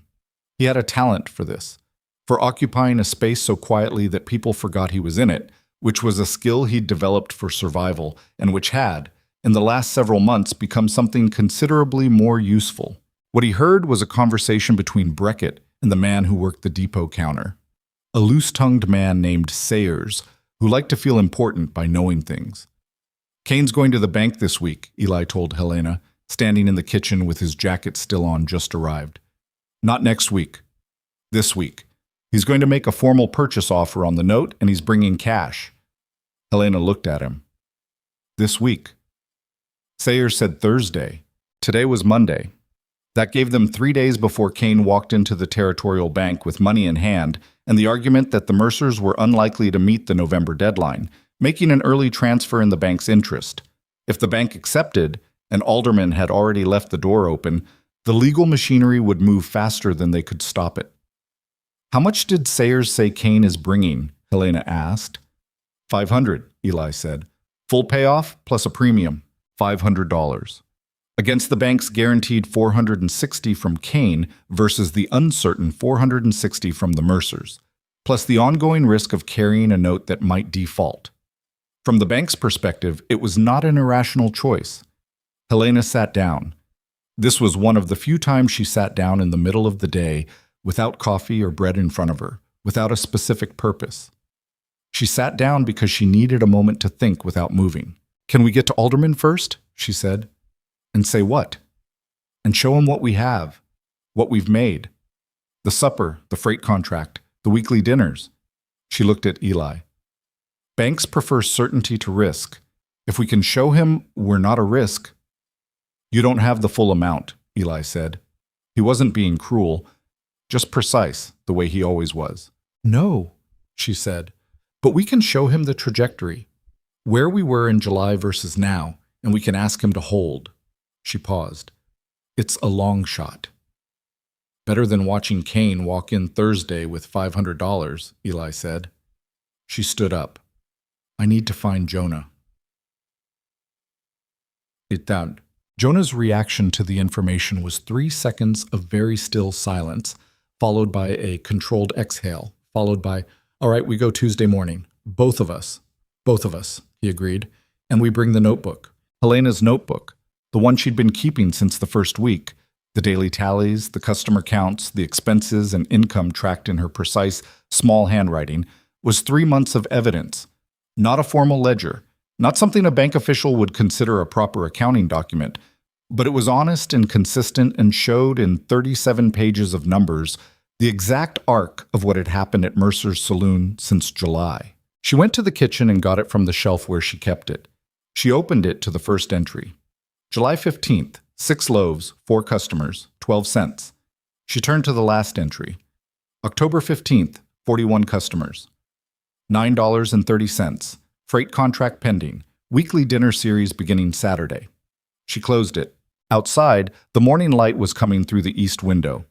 The window she'd noted on her very first day in this kitchen, back in July, because it faced east and caught the early light. She had started every single morning since then in the illumination of that window, building the things she'd come here to build out of flour and salt and water, and the stubborn refusal to be the person who gives up. She was not going to be that person on Tuesday morning either. She put the notebook in her apron pocket and went to find her husband. The Territorial Bank of Redstone Crossing opened at 8 in the morning. Helena and Jonah were at the door at 7:55. It was a Tuesday, cold enough that their breath showed. The kind of morning that reminds you October is only borrowing from November. Helena had the notebook in her coat pocket. Jonah had the ledger, the official one, the actual accounting document that he'd spent Sunday evening updating with Denny Rourke's help, every number current, every transaction recorded. He carried it under his arm with the careful posture of a man transporting something fragile, which it was in its way. They had not talked much on the walk over. There wasn't much to say that they hadn't already said, and they had both arrived at the particular stillness that comes just before something that cannot be undone in either direction. The bank clerk, a young man named Pelham, who always had ink on his left hand, let them in at 8 and went to fetch Alderman without being asked, apparently reading something in the way they stood there. Alderman came out of his back office 2 minutes later, buttoning his jacket. He was 50-something, with a banker's careful face, not unkind, but professionally neutral, the face of a man who has learned to keep his reactions on a short leash because reactions cost money. "Mr. Mercer," he said. Then, with a slight adjustment of tone that acknowledged Helena directly, "Mrs. Mercer." "We need to talk about the note," Jonah said. Alderman looked at them both for a moment. Then he stepped back and gestured toward the office. "Come in." The office was small and smelled of paper and linseed oil. There were 2 chairs across from the desk. Helena and Jonah sat in them. Alderman sat behind the desk and folded his hands on top of it and waited, which was a technique Helena recognized, the deliberate silence that puts the burden of beginning on the other person. Jonah put the ledger on the desk. "We know Kane's coming to you Thursday," he said. "We know what he's offering. We came today to ask you to hold." Alderman looked at the ledger but didn't open it. "Mr. Mercer." "I know what the note says," Jonah said. "I know the clause. I'm not asking you to break anything. I'm asking you to wait 15 days before you consider a third-party purchase. Because in 15 days, we intend to walk in here with $460 and close this ourselves." He paused. "I'm asking for the 15 days we're contractually entitled to." Alderman was quiet for a moment. "The clause permits early transfer at the bank's discretion in cases where default appears likely." "Does it appear likely?" Helena said. Alderman looked at her. She put her notebook on the desk beside the ledger. "That's 3 months of daily records. Income, customers, expenses, projections. That," she nodded at the ledger, "is the formal accounting. If you look at both of them, what you'll see is a business that was earning $20 a week in July and is earning over $60 a week now. You'll see a freight contract starting next month worth $40 minimum. You'll see a weekly dinner series that launched 4 days ago with 38 paid tickets." She looked at him steadily. "Does that look like a business that's likely to default?" Alderman opened the notebook.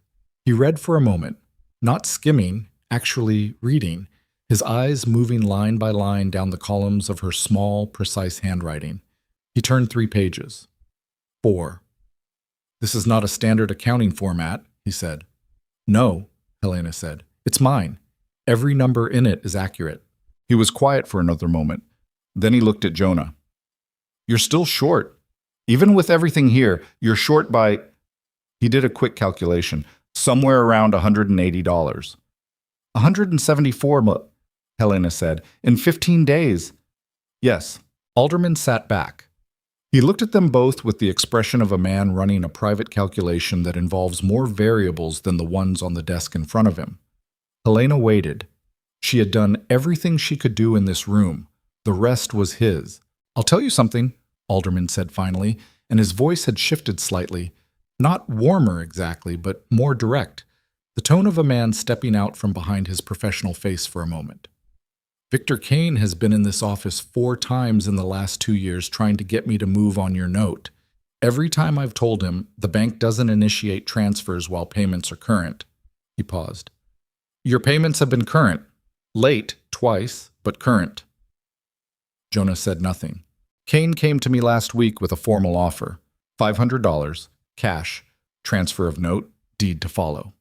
Alderman looked at the notebook again. "I told him I needed to consider it." "Are you going to accept?" Helena asked. He looked at her directly. "Not if you walk in here on the 31st of October with $460. He picked up her notebook, closed it, and set it back on her side of the desk.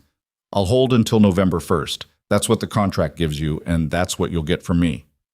He stood, which was the signal that the meeting was over. "I'd suggest you not be late." Helena picked up the notebook. Jonah picked up the ledger. They stood. "Alderman," Jonah said at the door. The banker looked at him. "Thank you," Jonah said. Alderman nodded once, the minimal nod of a man who is acknowledging something without attaching sentiment to it. "November 1st, he said. "Not November 2nd. They walked back to the saloon in the morning cold without speaking for the first block. Then Jonah said, $174, 15 days. $12 a day, Helena said. "We've never done $12 a day." "We've never had the freight drivers, the weekly dinner, and the morning service all running at the same time," she said, "and we haven't asked directly yet." He glanced at her. "Asked who?" "The people who've been benefiting from what we built," she said. "The railroad crew, the ranchers, the merchants who've started coming in the mornings, the people who were at the supper and left money in that tin." She looked straight ahead. "We told them the truth once, and they gave us $114. I think we tell them the truth again." "You want to make a public ask?" "I want to make an honest one," she said. "Saturday dinner. We tell them where we stand. Not begging, just telling. Here is what we've built. Here is what we still need. Here is what happens to it if we don't make November." She paused. "People who feel like they're part of something will fight for it. We've spent 3 months making them feel like they're part of this. Now we let them decide what that's worth to them." Jonah walked for half a block without answering. "What if they don't give enough?" he said. "Then we tried everything," Helena said. "And we lost with our eyes open instead of sitting in the kitchen waiting for November to arrive." She glanced at him. "I'd rather lose that way." He was quiet again. Then, "All right, Saturday." The Saturday dinner had 38 tickets on its first week. By Wednesday of that week, after Eli had spent 2 days moving quietly through town with the particular effectiveness of a child who is underestimated in almost every room he enters, the ticket count was 61. By Friday evening, it was 77, and Helena had to send Eli back to Ingrid's to borrow her 2 largest pots because she had not planned for 77. She also had not planned for what Jonah did on Friday afternoon. He went to the Silver Crown. He didn't tell her he was going. She found out from Eli, who had seen him walking that direction with his jacket on and his jaw set in the particular way it got when he'd decided something and was past the point of talking himself out of it. By the time Helena knew about it, Jonah was already back. He came into the kitchen and sat down at the table, and she looked at him and said, "Well?" "I told him to stop," Jonah said. Helena set down the spoon she was holding. "You went to Kane directly."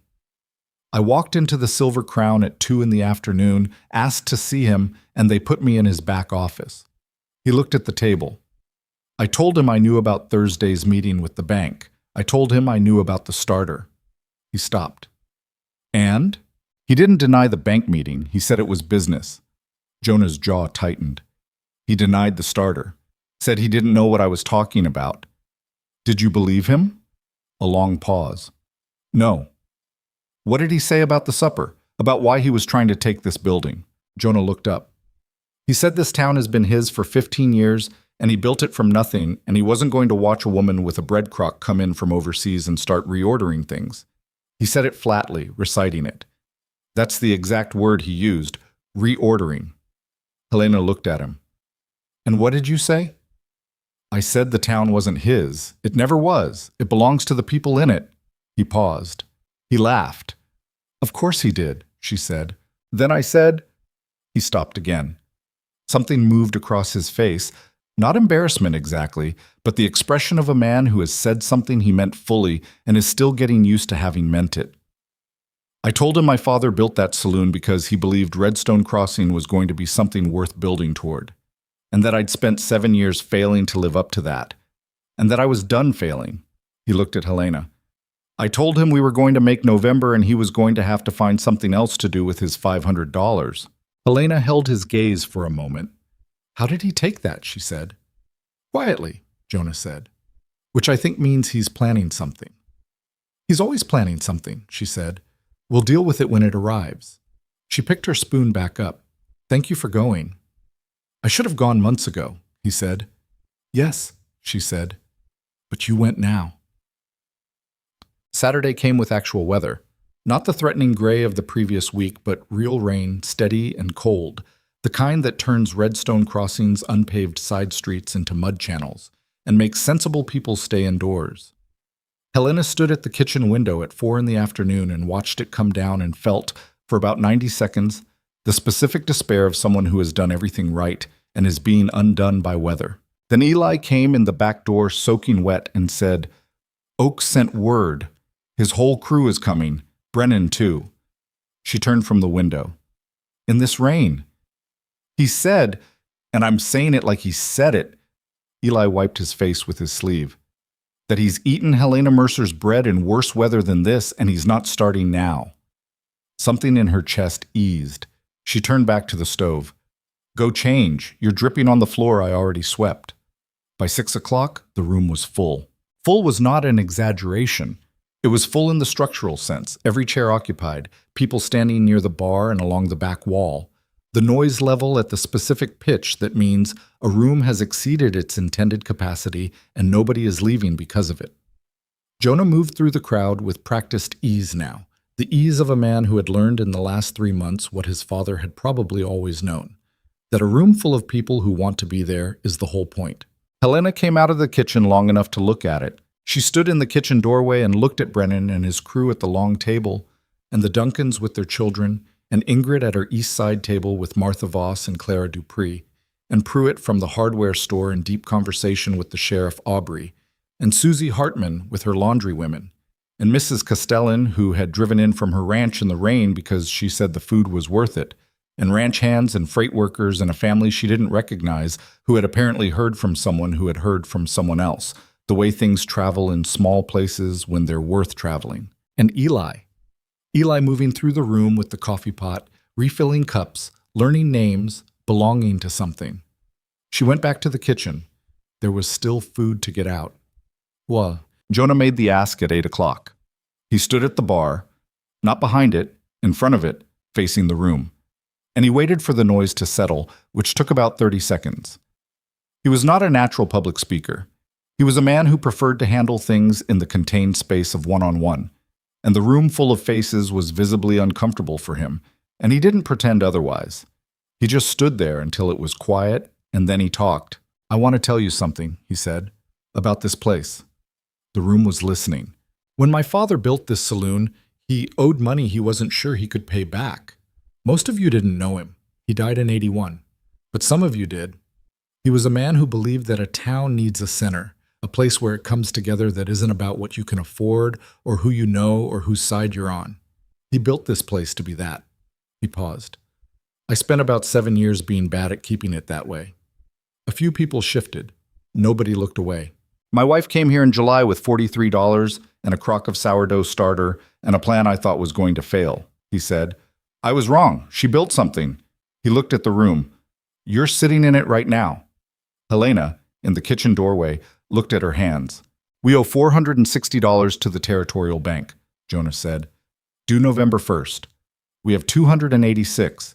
We need 174 more in 12 days. He said it without dressing it up. Just the numbers, the deadline, the gap. "Victor Kane wants to buy this building. If we miss November, the bank can let him. I don't think that's what most of you want, but I'm not going to stand up here and assume. I'm going to tell you where we stand and let you decide." The room was very quiet. "There's a tin on the bar," he said. "Whatever you can give, we're grateful for. Whatever you can't, we understand. Either way," he stopped.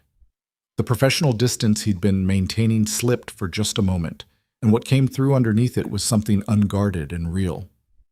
"Either way, thank you for being here tonight. My father would have liked this room." He stepped back. The room held its quiet for a moment. Then Oakes stood up. "I got $12, Oakes said, in the flat, declarative tone of a man announcing a fact. "It's on the bar." He sat back down.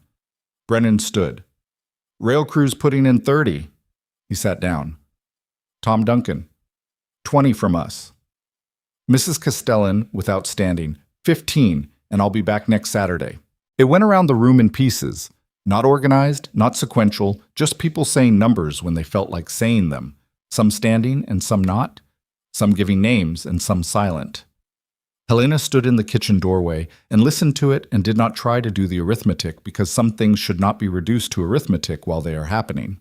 Later, she would count it. $162 in that 1 hour. Added to what they had, $448, $12 short, with 12 days left. The man who walked in at 9 o'clock was not someone Helena recognized.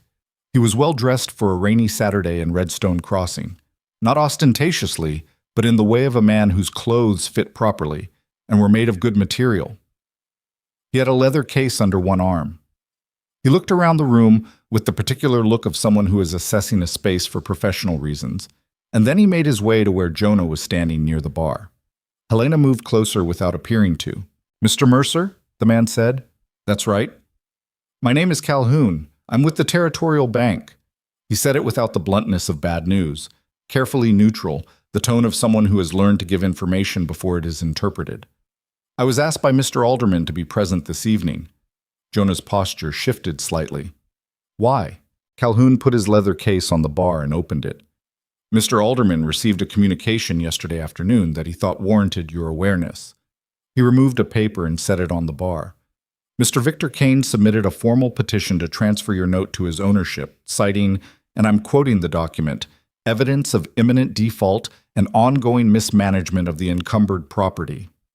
The room had gotten quieter. People nearby were listening without pretending not to. "He submitted this petition on Thursday," Calhoun said, "accompanied by a certificate of deposit for $500. Jonah looked at the paper. Helena stepped up beside him. "Is the petition valid?" she said. "It's within the technical language of the clause," Calhoun said. "However," he removed a second paper from the case. "Mr. Alderman reviewed the petition against the full record of your account and against, he mentioned a notebook." Helena was very still. "Mr. Alderman's determination is that the petition does not meet the threshold of imminent default, as defined in the original note, given the documented trajectory of the account." Calhoun set the second paper on top of the first. "The bank is declining Kane's petition." The room was quiet enough that the rain against the windows was audible. "He's declining it," Jonah said slowly. "As of this afternoon," Calhoun said, "the note remains yours. The November 1st deadline stands. Mr. Alderman asked me to be present tonight so that you would have this information directly rather than through other channels." He paused. "He also asked me to note, for your awareness, that Mr. Kane's petition and the bank's response are a matter of public record." He said this last part with the careful neutrality of a man who understands exactly what it means to make something a matter of public record in a small town, and who is making a deliberate choice to say it out loud in a room full of that small town's residents. The silence lasted about 4 seconds. Then someone, Helena never found out who, said loudly from somewhere in the middle of the room, "Kane tried to steal their building." It was not a question.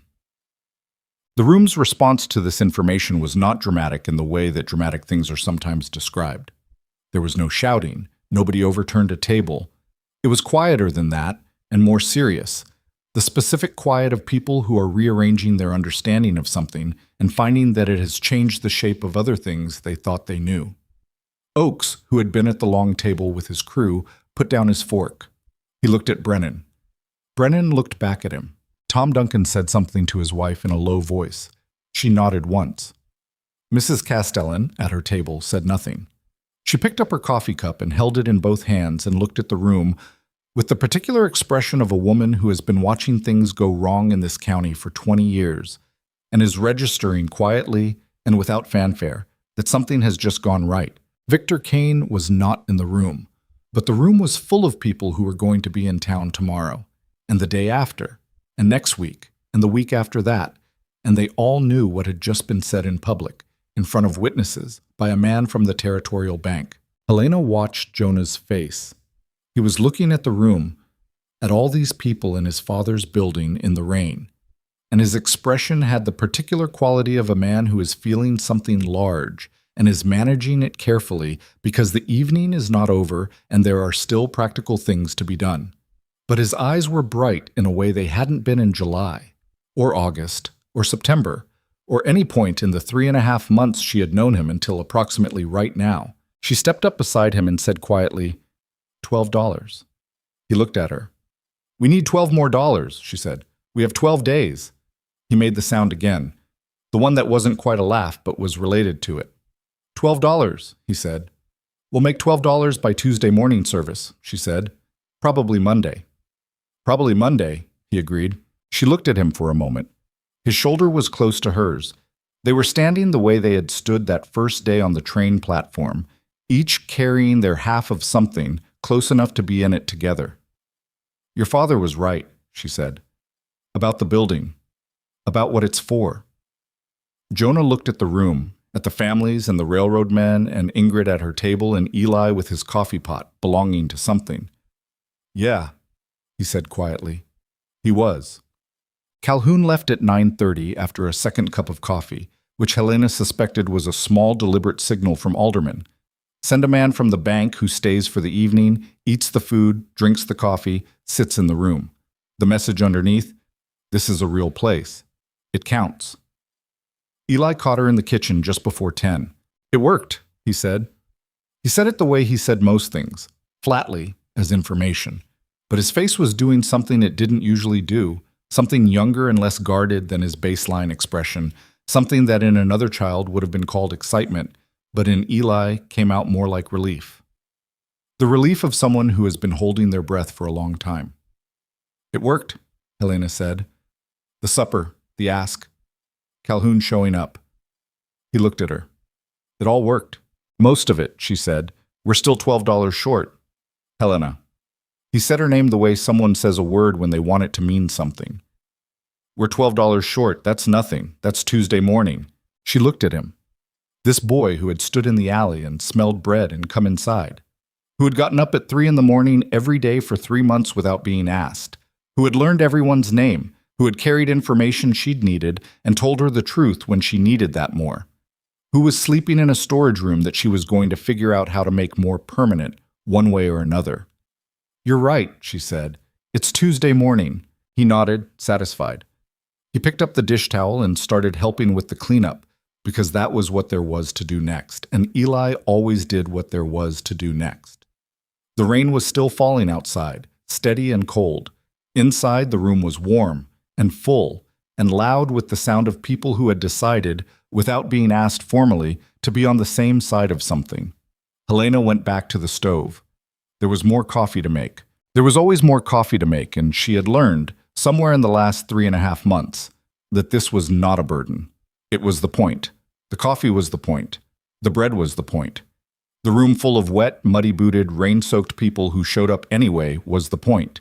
You fed people and they stayed. That was all it ever was. Monday came the way Mondays do, without ceremony, without any particular awareness of its own significance. The rain had stopped overnight and left the streets clean and cold, the kind of morning where the air has a bite to it, but the sky is clear enough that you can see a long way in every direction. Helena was at the stove at 3:30, same as always. The sourdough, Ingrid's Hamburg culture, which had been behaving itself on the shelf for 2 weeks now, and producing loaves with a slightly sharper crumb than she was used to, brighter and cleaner on the tongue, was already proofed and ready for the oven. Eli came in at 3:58. He was wearing a heavier jacket than he'd had in July, which Helena had found at the dry goods store and purchased without announcement, setting it on the end of his cot in the storage room one evening without comment. He had put it on the next morning and said nothing about it, which was how they handled most things, the two of them. Not with words, but with the quiet acknowledgement of people who understand each other's language. Cold this morning, he said. November's coming, she said. He sat down and pulled on his boots. How much do we have? 448, she said. Same as Saturday night. Need 12 more. Need 12 more. He looked at the window. Monday morning crowd's usually good. It's usually good, she agreed. She slid the first loaves into the oven and adjusted the door. Still had to be lifted and pressed, that particular crookedness, and checked the time. 4:15. The railroad crew walked past at 5:30. The laundry women came at 6. Pruitt from the hardware store at 6:30. On a good Monday, by 8 o'clock, she'd have seen 40 people. $12. 40 people at various amounts, coffee at 2 cents, bread at a penny a slice, full plate of eggs and bread and coffee at 7 cents. $12 was not a large ask from 40 people. She had done the arithmetic so many times in the last 12 days that the numbers had stopped feeling like numbers and started feeling like something more physical, something she was carrying around in her sternum. She made coffee. and didn't think about it anymore. By 7:30, they had $9.40. Eli was keeping the count in his head. He didn't write it down. He just knew, the way a person knows a thing they've been watching closely, and he told Helena in a low voice between customers when she came to the counter. "9.40, he said. 12 from the 11 people who've paid full plate. Oaks came in early and tipped extra. I think he knows." "He knows," Helena said. Oaks knew because Oaks paid attention, had always paid attention, which was why she had trusted him since the first morning in the rain when he'd slowed down and lifted his head and come to the table. At 8 o'clock, Tom Duncan came in. This was unusual. Duncan was a Saturday man, not a Monday man, and he'd driven in from his ranch, which was 6 miles in a deliberate act. He sat down at the nearest table and ordered coffee, and when Eli brought it, he put a hand in his coat pocket and set something on the table. "For Margaret and me," he said when Helena came over. "We talked it over Sunday." It was a folded piece of paper. Inside was $3 and a short note in a woman's handwriting. "For the building. For what it's becoming. M. Duncan." Helena looked at it. "Thank you," she said. She meant it entirely, without qualification or reserve. Duncan shrugged, which was the Duncan way of accepting gratitude without making it uncomfortable. "She wanted to come herself, but she's got a sick calf." He picked up his coffee. "How close are you?" "Closer now," Helena said. He looked at her with the steady gaze of a man who asks direct questions and means them. "How close?" "Before noon," she said, and believed it. Toss, she was right. At 11:15, with the morning crowd mostly gone, and the kitchen quiet between service runs, Eli came to the kitchen doorway and said, "$4.63. $3 over. Not a large margin, but over." Helena was at the workbench with her hands in dough that didn't strictly need her attention, but that she had needed to be doing. She stopped. She held still for a moment with her hands pressed flat in the dough and the morning light coming through the east window and the sound of Jonah moving chairs in the main room and Eli standing in the doorway. $463. She had been building toward this number since July. She had shaped her days around it, organized her sleep deprivation around it, structured her arguments with Jonah and her conversations with Ingrid and her early mornings with Eli and her late nights alone in this kitchen entirely around closing the distance between what they had and this number. And now the number was met and exceeded by $3, and the main sensation she had was not triumphant exactly. Something quieter and more interior than triumph. Something like, yes, this. She pulled her hands out of the dough, wiped them on her apron. "Tell Jonah," she said. Eli turned and called into the main room. "Jonah, come in here." Jonah appeared in the doorway. He looked at Helena. He looked at Eli. He read the room. "How much?" he said. $4.63, Eli said. Jonah stood there for a moment. He had his hand on the doorframe, the same doorframe he'd been leaning against for months while they had these conversations. And he looked at the number that Eli had just put in the air, and he was very still. "We have $3 extra," Helena said. A sound came out of Jonah that was not exactly a laugh, but was certainly not anything else. A short, exhaled thing, involuntary, the sound of a man releasing something he's been holding for a very long time. He put his forehead briefly against the doorframe, just briefly. Then he straightened up and said, "We should go today." "Alderman's office closes at 4, Eli said. He had looked this up, apparently, because of course he had. "Then we go at 2, Jonah said. He looked at Helena. "All 3 of us." She looked at Eli. Eli looked at the floor for a moment with the careful expression of someone who is deciding whether to let themselves want something. "All 3 of us," Helena confirmed. They went to the bank at 2 o'clock. Helena carried the money in an envelope she had made from a folded piece of brown paper and sealed with candle wax because she didn't have proper envelopes and had decided this was not the kind of problem worth solving today. Jonah wore his good jacket. Eli had combed his hair, which Helena noticed and did not mention. Alderman received them himself. He sat behind his desk and watched Jonah set the envelope down and said nothing while he counted it. Not from distrust, just thoroughness, the professional habit of a man who counts everything. And when he finished counting, he set the bills in a neat stack on the desk and looked at all 3 of them. $460, he said. 463, Jonah said. Keep the 3 as a deposit on account. We'll need good standing with this bank going forward. Alderman looked at him for a moment. Something moved very briefly in his banker's face, not sentiment, but something adjacent to it, the recognition of a thing correctly done. I'll draw up the receipt, he said, and the discharge of note. He took 20 minutes to prepare the paperwork. Helena sat in the hard chair across from the desk and looked at the ceiling and thought about nothing in particular, which was itself a novelty. The absence of the constant running arithmetic, the projections and calculations and contingency plans that had been occupying the background of her mind since July. When Alderman slid the discharge document across the desk for Jonah's signature, Helena looked at it. She read every line, checked, not from distrust, just because she always read everything. And then she watched Jonah pick up the pen. His hand was steady. He signed. Alderman countersigned, pressed the bank seal, wrote the date.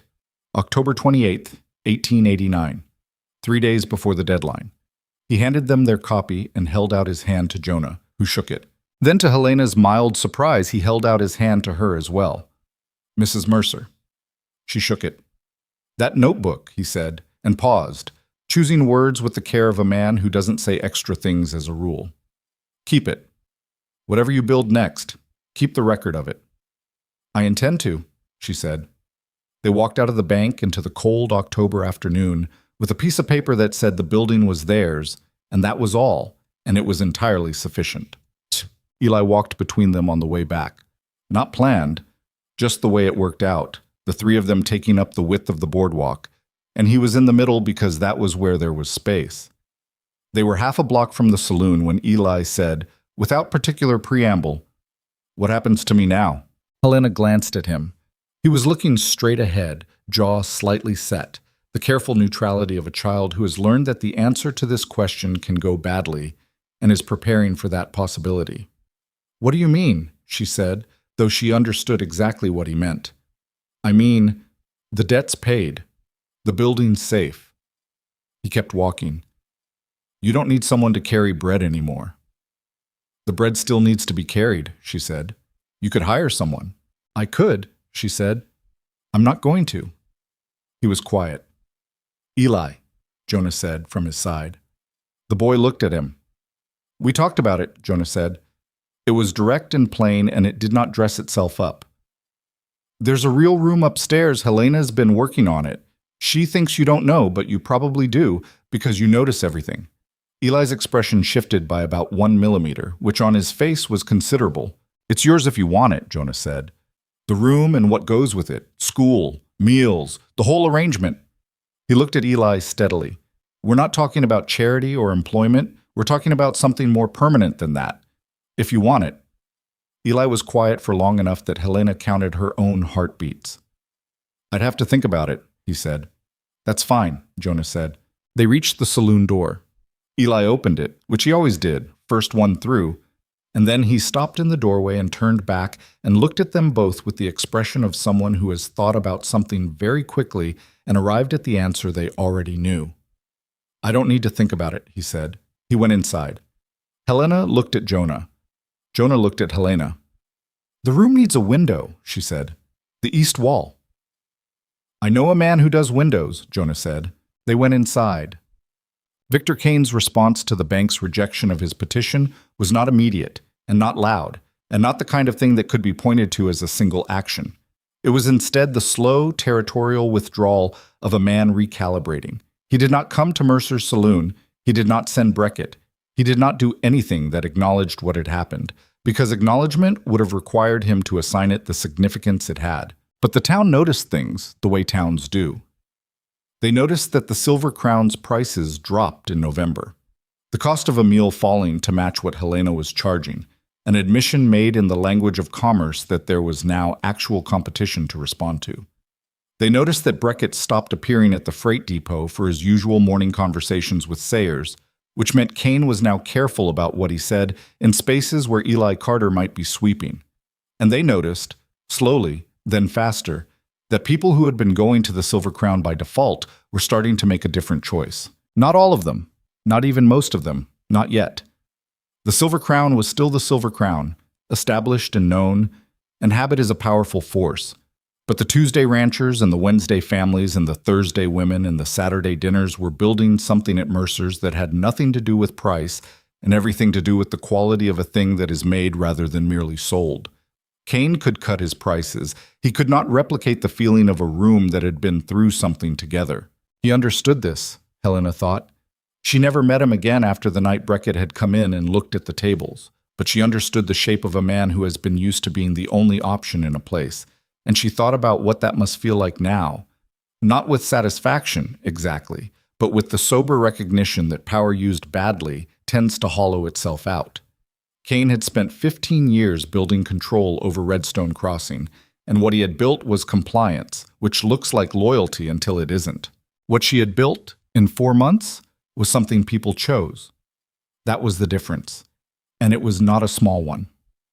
Aldous brought his first freight run through in November, 3 drivers and a helper, and they stayed 2 nights and ate everything Helena put in front of them with the focused appreciation of men who spend most of their time on the road. They paid their bill, tipped Eli without being asked, and when they left, Aldous told Jonah the arrangement was working and he'd be routing the December runs through as well, $40 in November. $42 in December, when the 3rd run added an extra driver. Jonah opened a proper account at the Territorial Bank in November, which Alderman processed with the professional neutrality of a man who had never doubted this outcome and had certainly not declined a purchase petition in order to help bring it about. The account started at $20 and grew with a steadiness that was not spectacular but was reliable, which Helena had decided was better than spectacular. Spectacular things flare and diminish. Reliable things persist. The east window went in Eli's room in early November.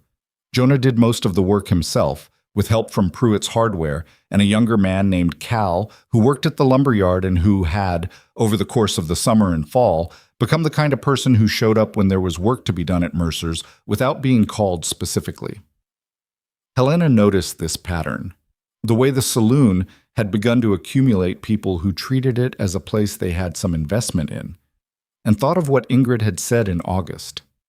Think bigger. She was beginning to understand what Ingrid had meant, not bigger in the sense of grander or more ambitious, bigger in the sense of allowing the thing to become what it was actually becoming rather than what she had originally planned. She had come to Redstone Crossing intending to save a building. What she was building now was something more like a center of gravity, a place that other things organized themselves around. She was not entirely comfortable with this. It was larger than she had planned, and she had the immigrant's particular suspicion of things that grow too fast, because she had seen what happens when growth outpaces the ground underneath it. But she was also, slowly and without making a ceremony of it, learning to trust what she had built.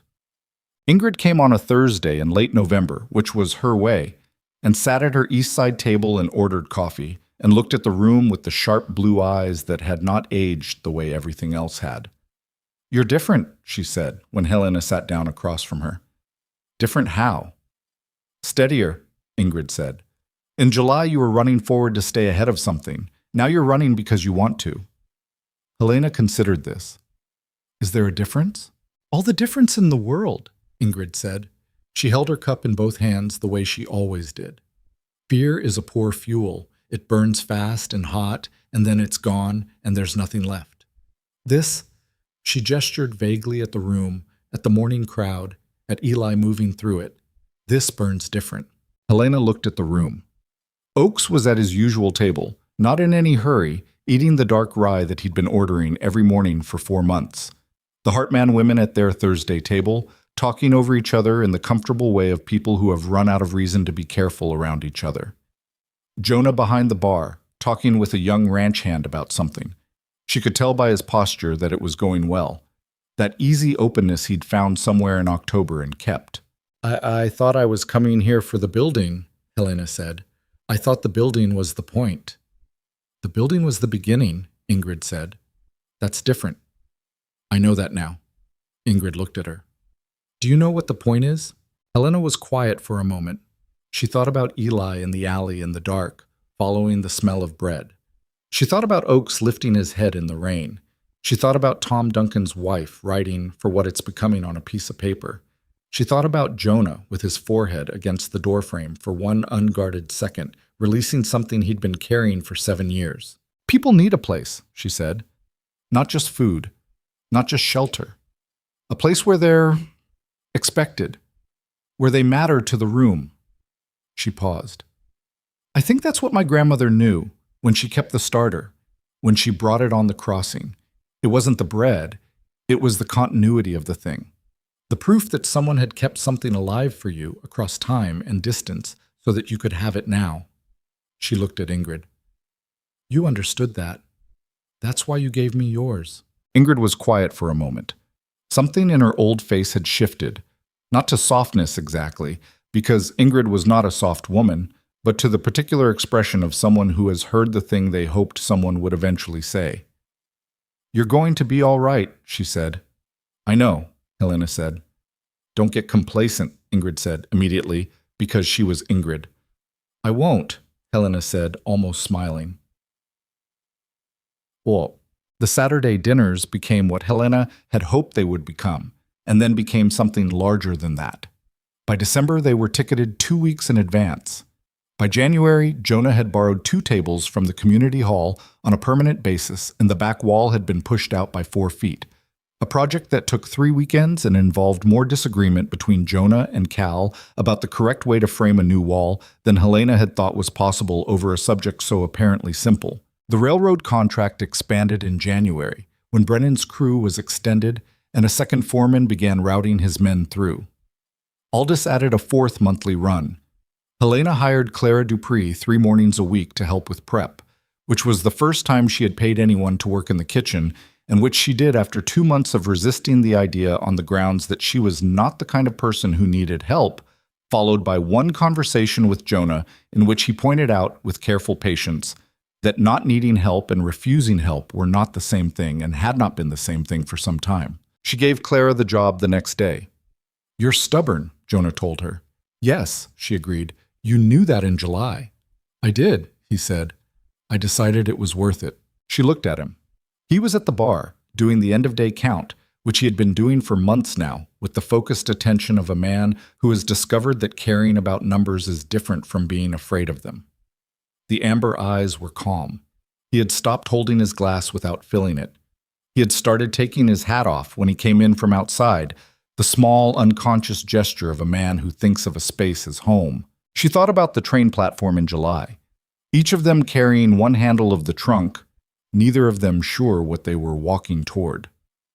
Worth it, she said. He looked up. Something crossed his face, that small, crooked, careful smile that had been coming more easily since October. Yeah, he said. Worth it. On a Tuesday morning in February, Helena was at the workbench at 4:15, same as always, with the east window going pale at the edges and the stove doing its familiar ticking, and the smell of the Hamburg Culture's starter moving through the kitchen in the specific way that had taken her 2 weeks to stop expecting to be something else. It was different from her grandmother's culture. She had made peace with that. The flavor was brighter, cleaner, less of that mineral depth she had grown up with. But it was alive. It was continuous. And it was, after 4 months in her hands, beginning to carry something of her in it. The particular conditions of this kitchen, this water, this air, the hands that fed it every week.